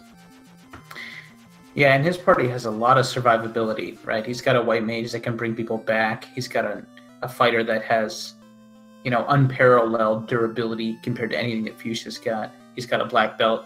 One Punch Man, you have pointed out, can just beat up anything, right? No matter what, that guy's going to be able to get the job done. So that's a lot of things that Fuchsia doesn't have in his party. So his slim lead could shrivel up if he loses a party member, can't revive them, and if his nukes aren't getting the job done, or God forbid he runs out of charges and he's really going to be left high and dry. So there's a lot of ways that this can go Meridian's way. It definitely. As commentators, we try not to be pulling for anyone anyone in particular, but again, hashtag Team Death. Oh, gas dragons are runnable in this seed. Yeah, when we talk about unrunnable shuffle, everybody's like, oh, it's pretty scary to have unrunnable stuff all over the beginning of the game. And yes, it is. But then you remember that it does mean that the things that are not bosses are often runnable now. I mean, they got a pretty good shot. Like the Phantom. You can probably run away from him, too. Oh, boy. Opens with Toxic. And he's just going to say no, thank you. So there's your runnable Phantom. The Phantom's usually one-shottable, but zero-shotting him is even easier. Looks like Fuchsia's having a pretty good run through Temple of Fiends Revisited. And the true decider is going to be the Fiend fights, the revisited Fiend fights. Yeah. 27 charges of nuke is a lot of charges of nuke, but is it enough? can that amount of charges make up for the squishiness that is his team? Yeah, if Kraken one-shots one of his mages, you lose every charge he had along with, right? So there's a lot of risk. Makes this a very exciting finish for Fuchsia.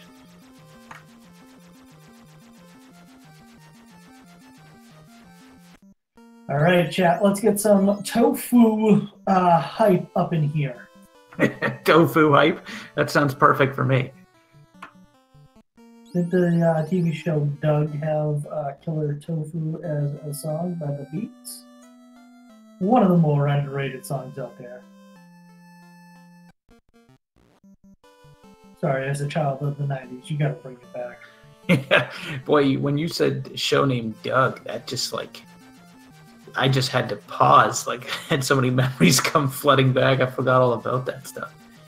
Oh, come on. You remember TGIF? You would have Doug all grown up. Dealing with his awkward teenage years. All right, let's see what Lich has in store. All right, he's saving his nuke charges. He's going to go to Lit, which... Yeah, I think Lich resists, but like... Alright, the fasted ninja took care of Lich. But I mean, Lich is not the scary one. The scary one is Kraken, especially if he starts swinging and takes out one of those white wizards. That would be... If he one-shots anybody... Well, first we've got Carry, but if Kraken one-shots anybody, this party loses a lot of its muscle. And while we have a little bit of a lull right now, once again, throw up... let's show some love to these runners, as well as show some love to Nits and Steak, baby. Yes, my team Steak fan is there with me. Fuchsia going for the full clear. I don't think he's going to be satisfied till he finds the last of those ribbons in the white shirt. If there's anything he's still missing out there, I think it's going to be the last ribbon that he's trying to find. What he just found there. But do give these runners a follow, give Nits a follow, as well as Randomania 2. And if you like what you're seeing here, definitely tune into Randomania 1, 3, and 4, as well as it's a very vast community and a lot of information out there. And, you know, if you like me, I'll give a shameless plug and follow me. I typically try to run from time to time. Oh, Joker MB deserves your follow for sure. The Randomania Network is a great group of people built on like a foundation of trust and mutual respect. They've been huge friends to the Final Fantasy Randomizer community, and we've enjoyed growing with them and being on their network and a part of their broadcasts. And the expertise and, like, dare I say, professionalism they bring to this is so much fun. Like, it's so easy to commentate on their channels. They make life wonderful for me, and I love doing it every time. So thanks to them. Thanks to our restreamer. Is it Daddy Eddie Guy or Dat Yeti Guy? Just because I like these people doesn't mean I've troubled myself to learn how to pronounce their names. And of course, our tracker tonight, who's doing a bang-up job for his first time, is Will Cleosis. So he's been chatting it up in the chat too. So you can follow him as well. And I know he'd appreciate it. He's also been a big part of our recent beta development and testing. He's been all over it, showing up all the time to do some crazy, wacky alpha runs. They don't even work half the time, and the guy's patient and playing along for the ride. So that's a lot of fun. And so thanks to him big time too, especially for stepping up on a night when we totally rescheduled our programming to be able to, you know, put the show on. So we appreciate it, Will. That's awesome. Don't look too fast right now, but we have Meridian and Temple of Fiends who visited. We have Fuchsia just ditch out what appears to be 2 dead black mages, and Meridian takes the lead. Oh, yeah. Like Trenton said, get a black belt, level them up, punch your way to victory. Buckle up, folks. This is going to be a fun ending. Yeah, it looks like Fuchsia may have delved a little too greedily and too deep with this Black Wizard party. It was all show, no dough, and now it's going to come back, and it looks like Meridian might be able to snatch one from him. Get the hype train ready, because this is just going to be a lot of fun. I am excited. I don't know about anyone else, but yes. Not that I'm saying use hashtag GoTeamDev. And we got Bismarck having some fun right there, taunting Zar with the Vorpal sword.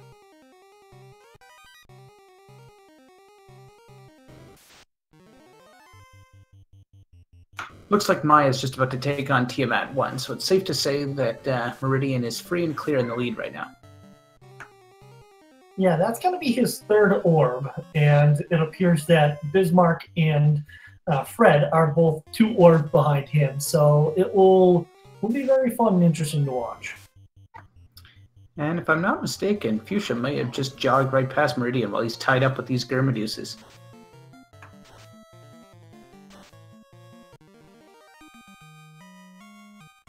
It's looking that way, like they're getting close, because Meridian is on the Earth Lich's floor, Lich 2's floor, and gets another unrunnable. Oh wait, it is runnable. It didn't used to be, but you can't take anything for granted with Unrunnable Shuffle.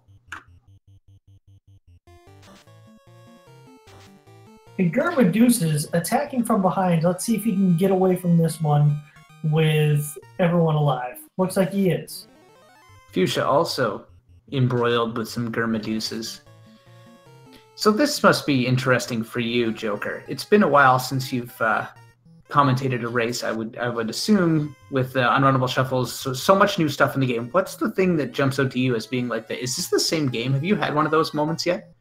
Oh, it's nuclear being casted. No, it is a little bit different, I will say, to my watching this. The Unrunnables are kind of messing me up, and then seeing certain characters give, we'll call it useless items with a little bit of gold, but I'm definitely kind of, the heartstrings are being pulled back at me. Yeah, with the main NPCs unincentivized and the fetch quests being vanilla, you are not really getting to see the true NPC shuffle in action. It gets crazy when you turn them all on and incentivize them all, and then the Canoe Sage give you the crystal, and Matoya gives you the slab, and then Dr. Un teaches you lay finish, and then you go to Lefane, and that guy hands you something else, and it's just like, you get all these crazy cycles where you're trying to optimize your routing. You're like, okay, well, I already have the adamant. Maybe I'll wait and see if I get the TNT before I bother going to the Dwarf Caves. So that's where it can be pretty cool. So we didn't really show that off tonight with the flags that they chose. It's a little bit more simple. So what you're telling me is that we have to have a Masochist race at some point where it's a no reset Masochist race. Yeah, if that's what floats your boat, man, you do what you gotta do. I mean, come on, wouldn't it be fun seeing all of us go against, a Max Invade, Kraken 2, and Tiamat and Chaos with low experience and just literally everything randomized? I shudder to think about it, but yes. With perhaps 4 beats, come on. You're really selling it. You're really selling it. Yes, no, the heyday was the 4 Thieves that took 8+ hours. And no, but I'm really enjoying what I'm seeing, and it has been a while.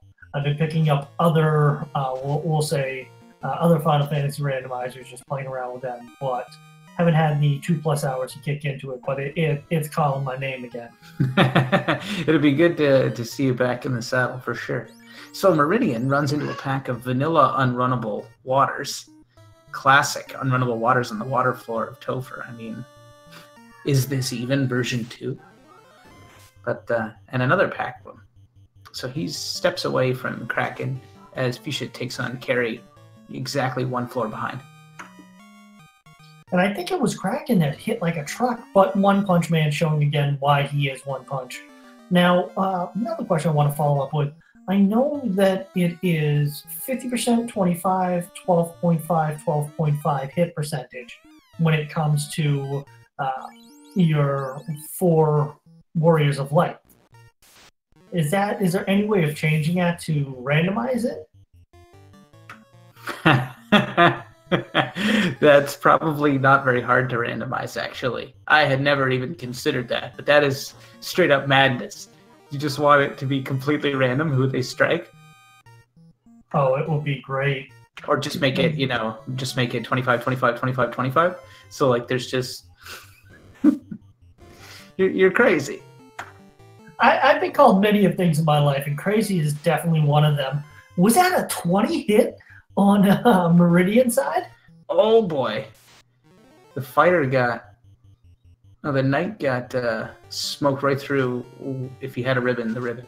But another invis too, and it looks like he's hunkering down and keeping his master as protected as he can. Oh, and it's over. You go with an Boom. SRL time of 1 hour, 42 minutes, and 39 seconds. Give up some GGs to Meridian BC. He finishes first. I guess he's spent enough time in the code that he just knows the ins and outs of it. So that's awesome. He was very apprehensive about joining the main broadcast as one of the featured runners tonight, and I told him I'd try to get him some more fans this evening, and we'd hype him up. So for the dev turned racer that can hang tough with the best of them, congratulations, Meridian. GG. We'll bring him in here because we like to bring in our champions for a little chat. Definitely, and that might be. I think this is his first win on SRL. Asking if this is real life.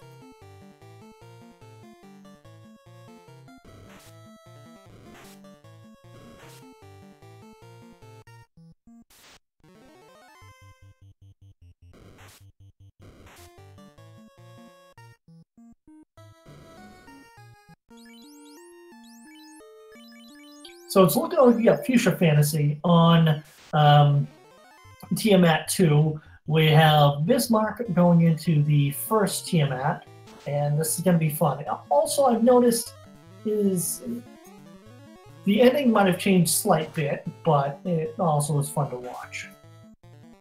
And as we were talking earlier, with changing the people with where they're going and the percentage of being hit, you notice that on Fuchsia's side, he's moved the to the back row. Meridian, congratulations, my friend. I don't even know what to say. That this doesn't make any sense to me. I'm supposed to be the bad player. Well, you might have been the baddest player out there because you kicked Chaos's butt in like 2 or 3 turns. I don't understand what happened. It was just like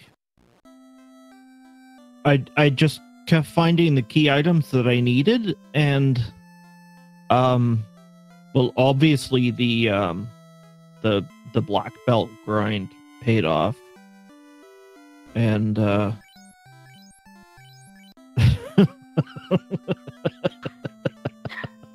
laugh. I'm just in shock. This is the laugh of a champion. So no, it's not the laugh of a champion. It's the laugh. It's the laugh of disbelief. Congratulations, Meridian. Go Team Dev. How about that? Do you have any questions for me? Because I am just I can't think right now. Were you pretty exasperated to find the floater finally in Waterfall? No, it kind of just seemed par for the course. Wasn't the slab in there too? It was, and a ribbon. It was a stacked waterfall. Yeah, I was disappointed that I didn't find any other ribbons, but holy crap! I mean, I just kept looking at my timer and seeing that nobody was done yet, and looking at my timer and seeing that nobody was done yet, and I'm like, all right, well, at least.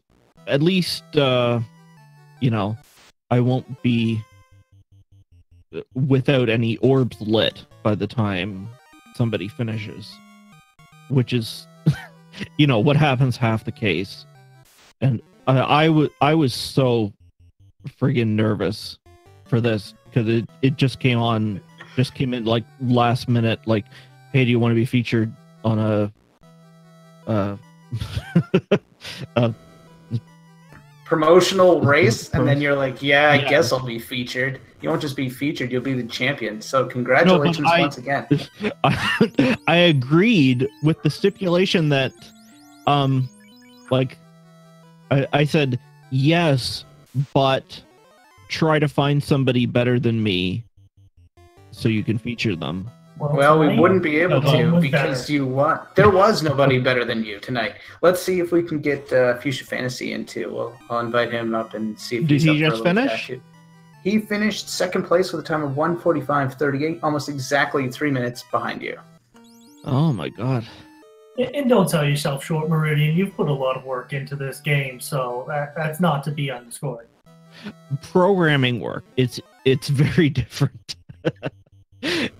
It's very different knowing how to play the game versus how the game works.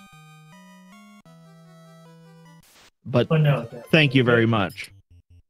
It's been fun watching Meridian, so thank you for the entertainment and everything. Your great running is not, your great routing is not to be undersold. I thought that in this race I was going to be the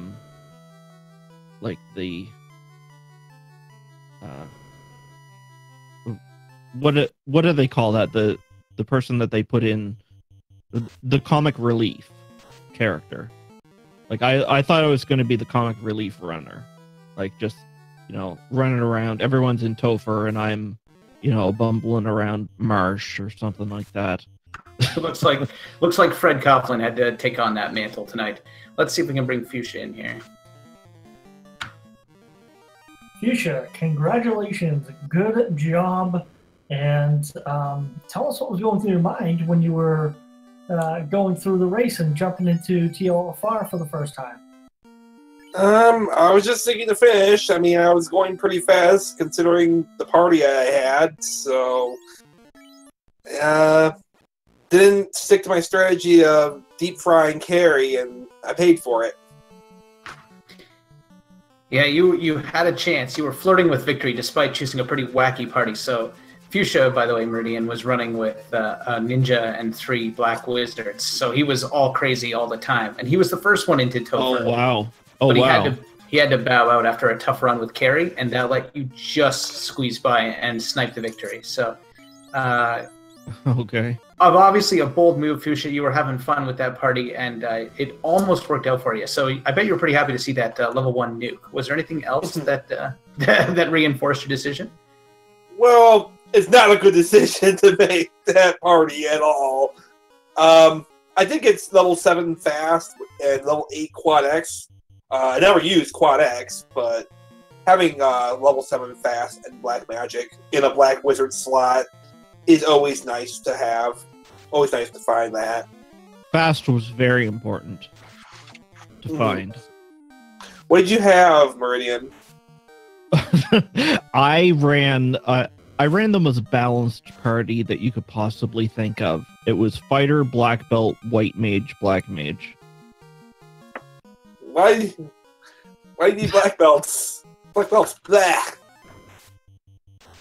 Well, why do black belts? Because it was LOL XP, and as soon as I got to Volcano, I just danned everyone but the black belt and got my black belt up to 38.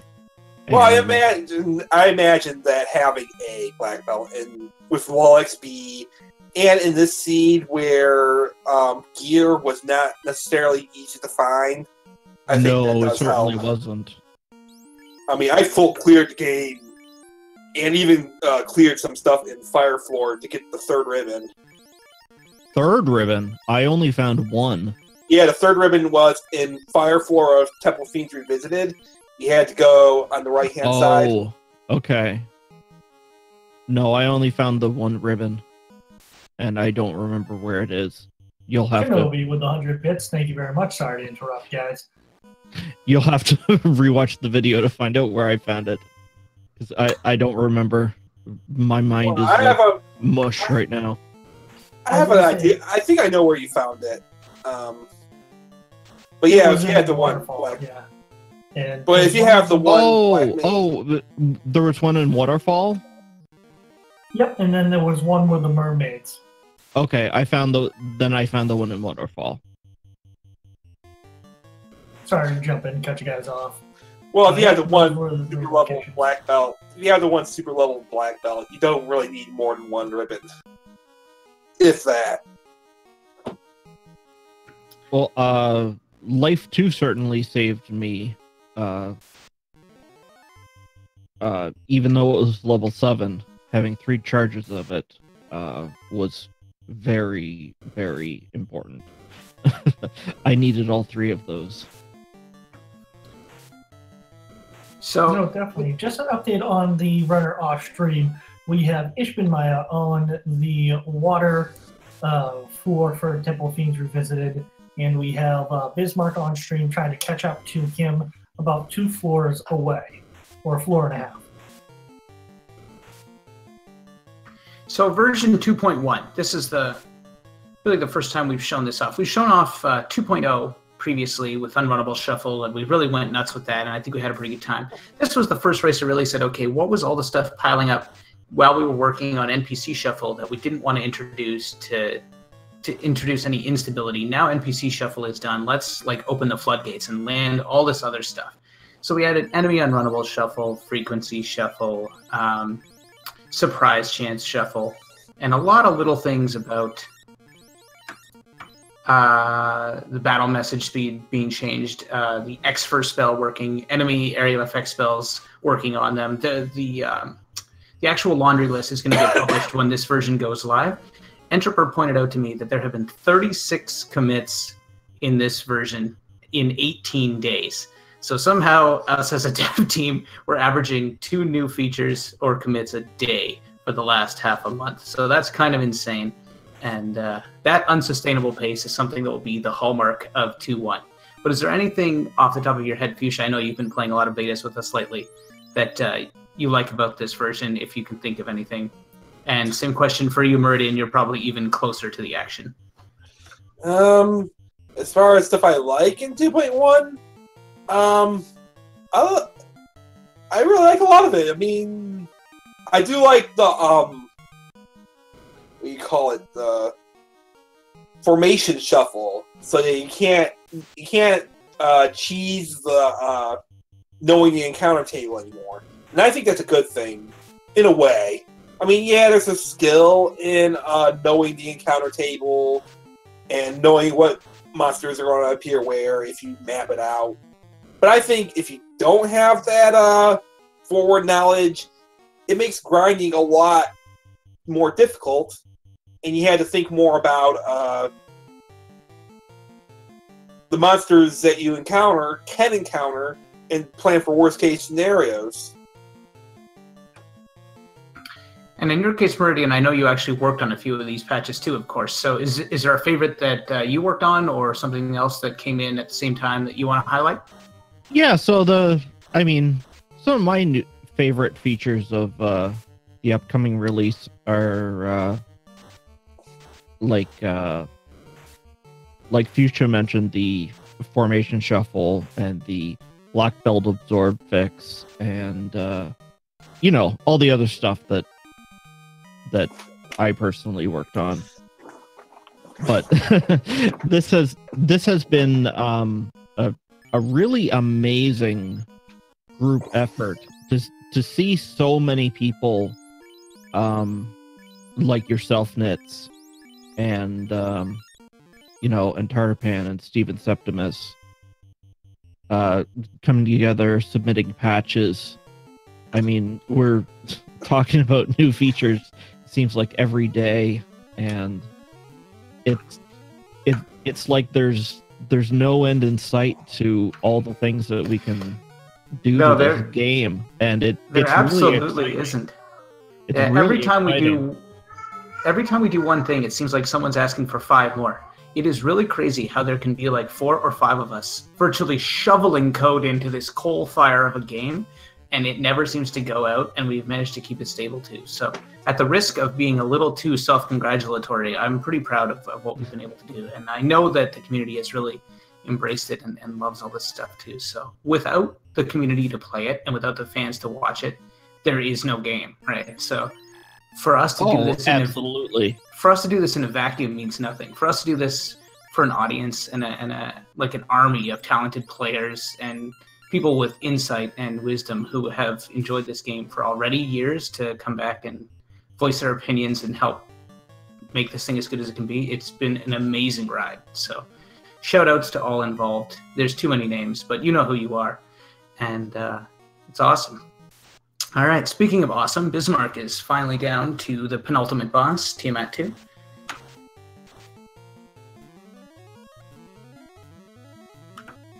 He opens with a fire 3. His party is pretty sturdy now, so I don't think he's too worried about that. By sturdy, I mean... joining us in the interview room post his race. See if we can get it set up for him to jump in.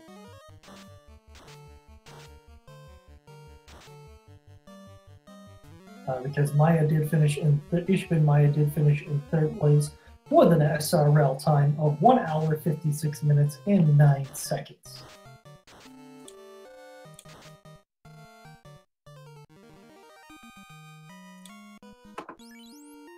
And he'll be joining us shortly. And I do believe that we have Bismarck shouldn't be too much further behind him. So as we're getting ready to rotate these next two potential finishing runners in, Meridian, Fuchsia, let's get some final thoughts from you guys. Give us your final thoughts on this seed. On this seed? Oh, okay. You go first. Well, no, first yeah. I'll let you go first, actually. Well, I thought this seed was just very linear. I mean, you had to go to Volcano first to get the TNT, to get the canal. Then you had to go to Earth to get the... Well, you didn't have to go to Earth, actually, to get anything, but... It just seemed natural to go. Everybody did. Yeah. And no one thinks to go to Waterfall. I do like that this seed had required use of the dock in OnRack. Yeah, I was kind of crossing my fingers that you were going to have to go up there, or that it was going to be like the shop item at the caravan or something crazy. Like you had to get all the way up there, walk all the way around that river. Was there a shop item? I don't think there was. It must have been shuffled to be a conventional item. There's always a shop item. Couldn't find one. Yeah, it may have just been a heel or pier or a cabin, something like that, right? If there's no... it can be a cabin, I believe. Okay, not exciting. It must have been, because that was something that was always at the back of my mind. I was terrified that I was going to forget about that, and that was going to be the thing that, you needed to get into go mode, and I just couldn't find it anywhere. Yeah, when the main NPCs, it was probably just a cabin. Yeah, if the main NPCs aren't incentivized, and they weren't, then the caravan isn't either, and that means the shop item isn't. So it was probably just some garbage item. And while we're laughing and joking and carrying on, Bismarck is dead at the bottom of the Temple of Fiends Revisited. So it looks like he's going to be a good sport and take one more crack at it. Yeah, not cool, man. Not cool. And with that being said, we'd like to welcome in Ishbin Maya. Thank you very much for joining us in the post-match commentary booth. This is a busy booth. There's a lot of people in here. It's like a afterglow room. We're all like huddled in beside each other. It's like somebody's foot sticking out the door. It's just like it's a fire hazard. If a fire broke out in this booth, we'd trample each other. Like right. Well, I think first and foremost, GG's to Meridian for his win. That's pretty cool. Oh, thank you. GG's to everyone all around. Yep, and GG to Fuchsia for second place. I really enjoyed this seed, to be completely honest. I made multiple mistakes on the way, not the least of which was not really respecting chaos at the end. I probably should have played that differently the first time I went through Temple of Fiends Revisited. But I liked the way that the seed sort of pointed you where to go. I only really got tricked once, and that was that I full cleared Earth because it gave me the rod. And so I went and checked the Earth Cave first before I went and did ordeals, and I should have done that first, so I lost a little bit of time there. But otherwise, it was pretty much go, go, go the entire time. It was pretty fun.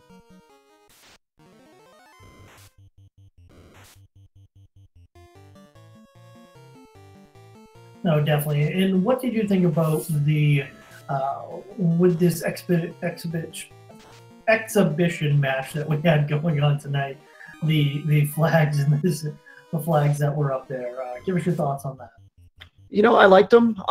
When we started this, I wasn't all that keen on having so many important items in so few incentivized places. But as we went through it, it ended up being perfectly okay.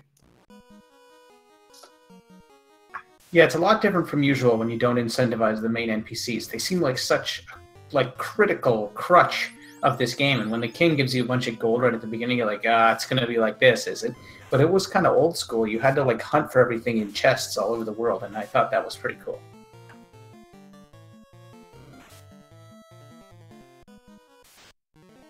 Definitely seemed to be a lot of fun, especially when the king gave you the greatest axe of all the axes. I did smile at that. That was pretty cool. That was pretty funny. So what did everybody run for party members? I had as balanced a party as you could get. I had fighter, black belt, white mage, black mage. And Fuchsia went with the thief and 3 black mages.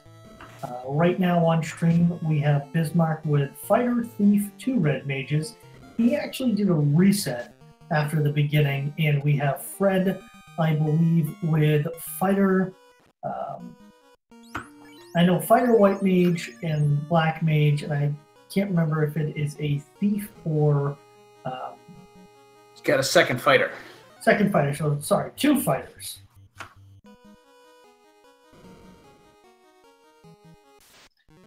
You know me, when I see red, I just think of immediately the red pajama party. Throwing that katana around, having a little bit of fun.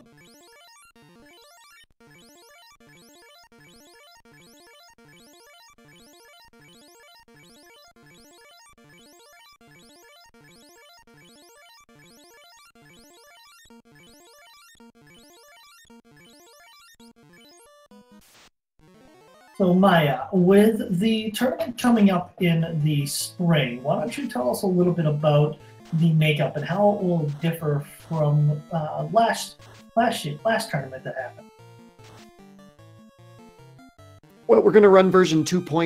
Whatever we're on for the spring tournament at that point, and that's going to be a significant difference for how this tournament is going to go. And I mean, a lot of changes have occurred with this randomizer since the last time that we ran Steeds. It's beginning to sound like we're going to run flags that are pretty static throughout the entire tournament, as opposed to tweaking them from round to round.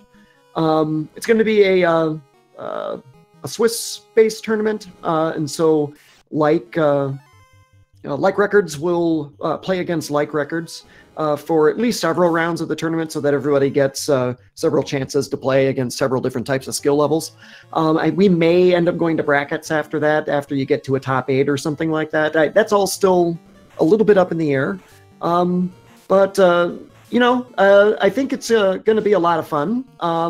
Hopefully it will not drag on for 6 months like the last one did. But I'm looking forward to seeing everybody in the community jump back into a tournament again. It'll be a lot of fun. Yeah, I know the original plan is for version 2.1 was to land shortly after the tiebreaker. But since the tiebreaker for the season has been somewhat postponed, somewhat indefinitely, I'd say, right? Maya, you can clear that up after. I think we're working on it. Yeah, we're going to push ahead with probably submitting version 2.1. Because we can continue to have the tiebreaker with 2.1. It doesn't break any backwards compatibility, really. So that'll allow this to percolate as the production version of the software for about a month before the tournament begins. So that'll be enough time for us to suss out if there's anything that squeaked through our rigorous beta program.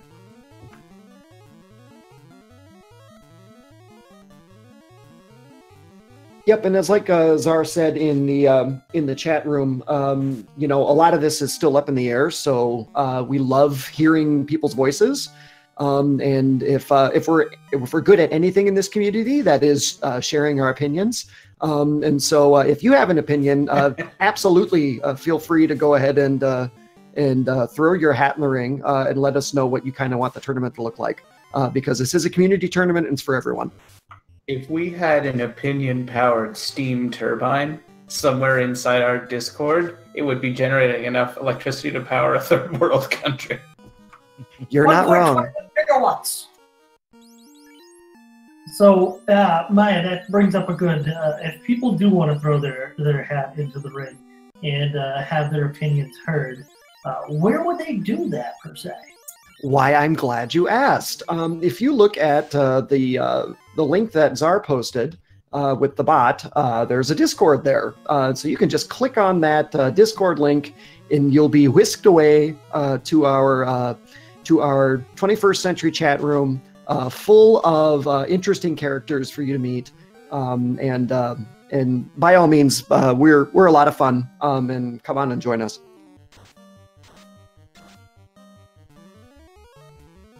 Definitely, thank you. And I will say it is one of a great community out there. Makes for a lot of fun, very warm, welcoming, and everyone wants to help you out as much as possible.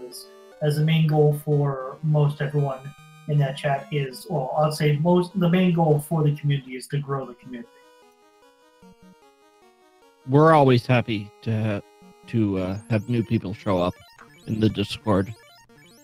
So anyone who is even interested in FFR a little bit, just come join in the Discord and see what it's all about. Yeah, the new player help channel is a great place to get started. And for the people that are really courageous and don't mind running things that don't work, we actually had to create a Discord role called Guinea Pigs for all of the interest we had in people helping us test the latest and greatest stuff, which is hilarious because it like barely works. But we have these like impromptu like social races where we're trying out the newest junk. And when I say junk, I mean sometimes it's a bit of a waste of time. But we have a blast doing that too. So if you're a laid back kind of person and that's up your alley, that can be a lot of fun too. And it looks like we have Bismarck going one-on-one with the great one, Chaos. Ooh, Chaos has Thunder. And Nuke. And Fire 3. And he's not doing very much damage. Doesn't look like he's attacking at all, which is unfortunate. Makes those white shirts do the trick. And he's lost again. We'll see if he hangs it up this time. And unfortunately, Down he goes again. He did step away from it because, that just makes for rough times. All right, gang, I'm going to go ahead and sign off. Thanks to everybody that made this happen on short notice, including you commentators. Joker, it's great to hear your voice, by the way. And restreamers and trackers and everybody who made this happen tonight. Thanks for doing this. Appreciate it. Thank you. It was a pleasure to be back a part of the community, and I look forward to joining a little bit more. I have not disappeared and joined the French Foreign Legion. I was wondering. All right, then I'm something good. Good evening, everybody. Sorry I had to forfeit, but I unfortunately have to go back to work, or get to work tomorrow, and Chaos is not cooperating with me. Do not worry. Good job, Bismarck. Chaos did seem to become a pain in the neck at that point, so you have nothing to hang your hat on.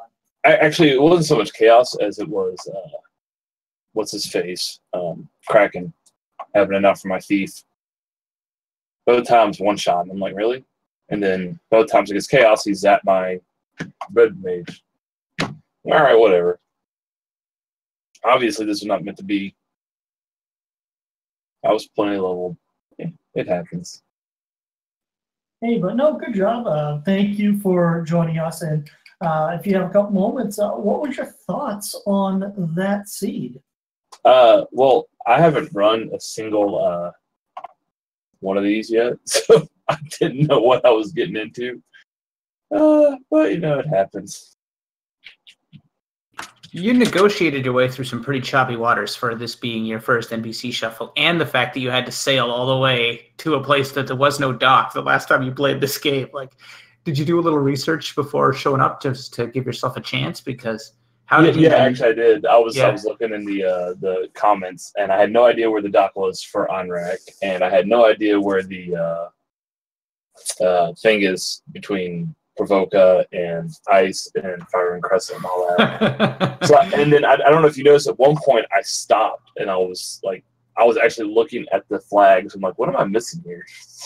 I honestly got no idea where to go. So I was just kind of like, well, it can only be so many places.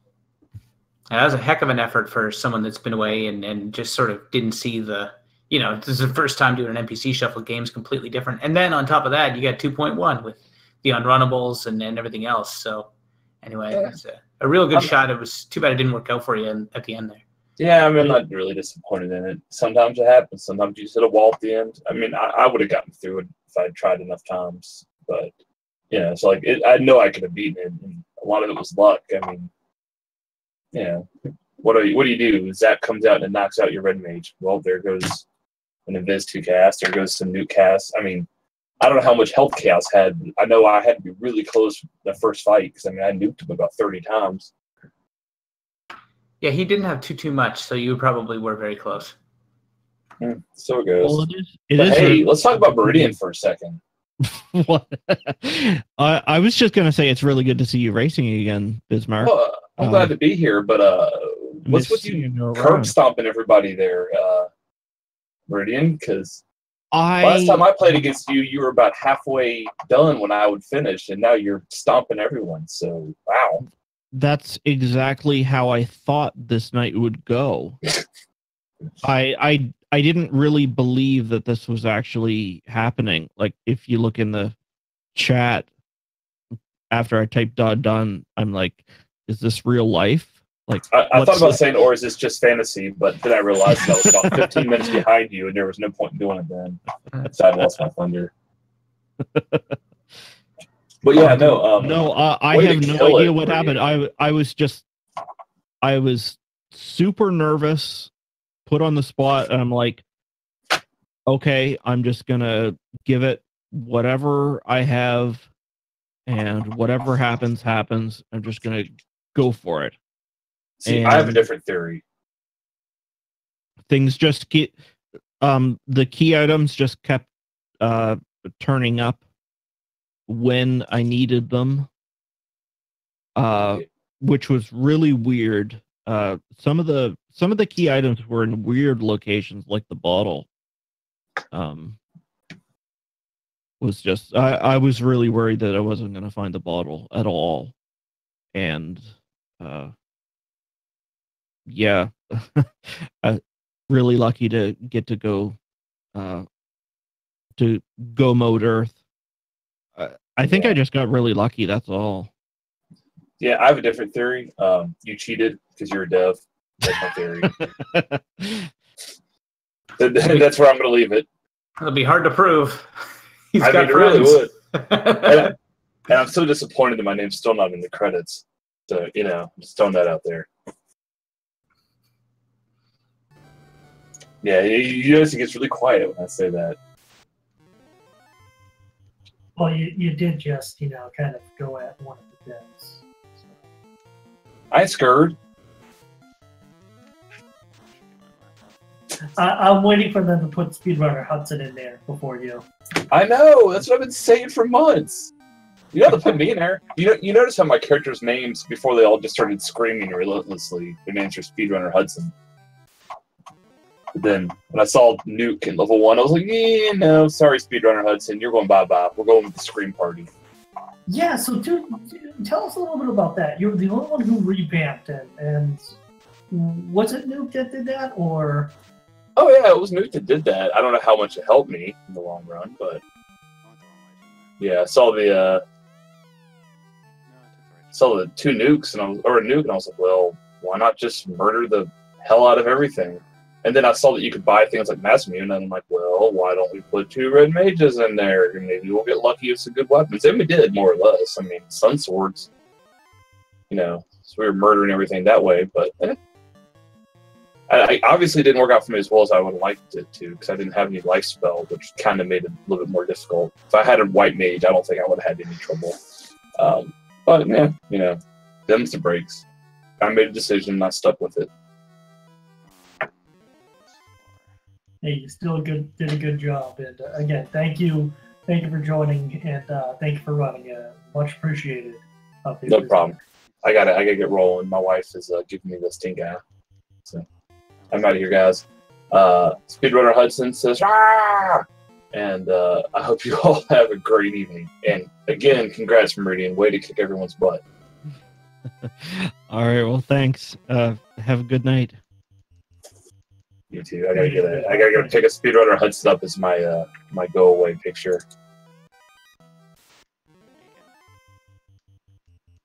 Give me 1 second. Just cause I'm that.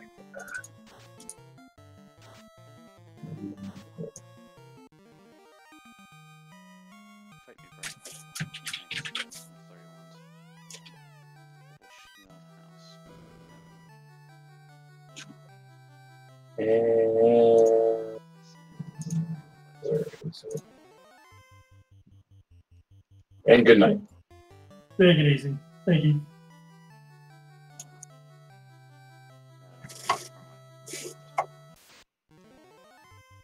And big props to Fred for continuing to go through this. Let's get some hype up in chat and definitely give all the runners a follow. There's Speedrunner Hudson. Everyone say hi, Speedrunner Hudson. What class is he? Ninja. Yeah, it looks like he's practicing. Poop ninja.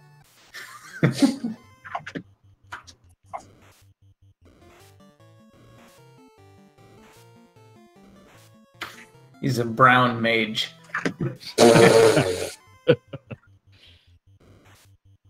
You get a golf clap. Like. Yeah, all right.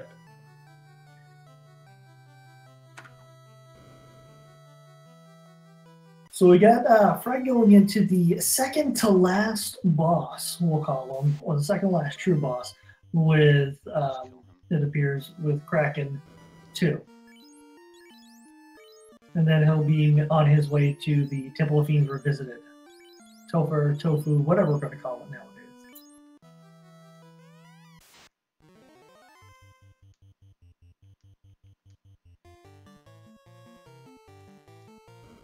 It's not sure if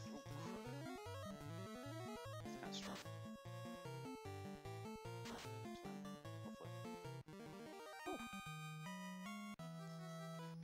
And he made quick work of Kraken the first, and he will be off to Temple of Fiends Revisited momentarily after he revives the White Mage.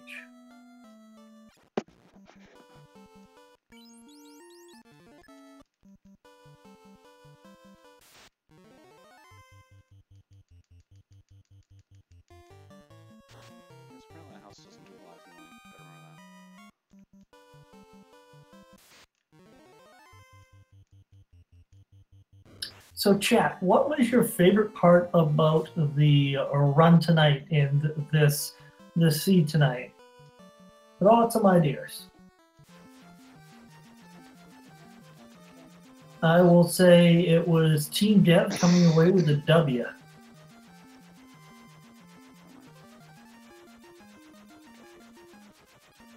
it stop anyway at primary save. I'm gonna grab some extra softs and stuff just in case. Cures,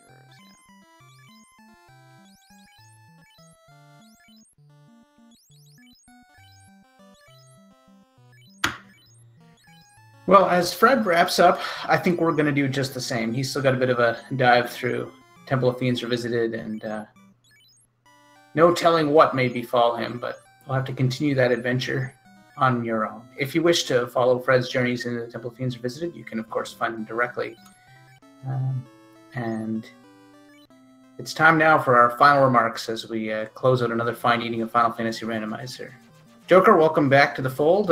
Anything you want to share? No, just thank you guys for continuing to keep this game going. It's been a fun. Definitely, we'll try to be around more for the spring tournament. And yeah, let's have some fun. And Nets, thank you so much for allowing me to join you in the booth and for the kind words. How about yourself? Yeah, my pleasure. It's been fun to call a race with you after seeing those races that you called, in the tournament last fall, and being part of the reason that I joined this community. So that's kind of cool to close the loop on that for me. And I hope that everyone out there has a lot of fun with 2.1. 36 patches in 18 days from 2.0. So that's just wacky. And it's pretty awesome. And we do it for the fans, man. We do it for the fans. So get out there and everybody have fun. And with that, I say good night.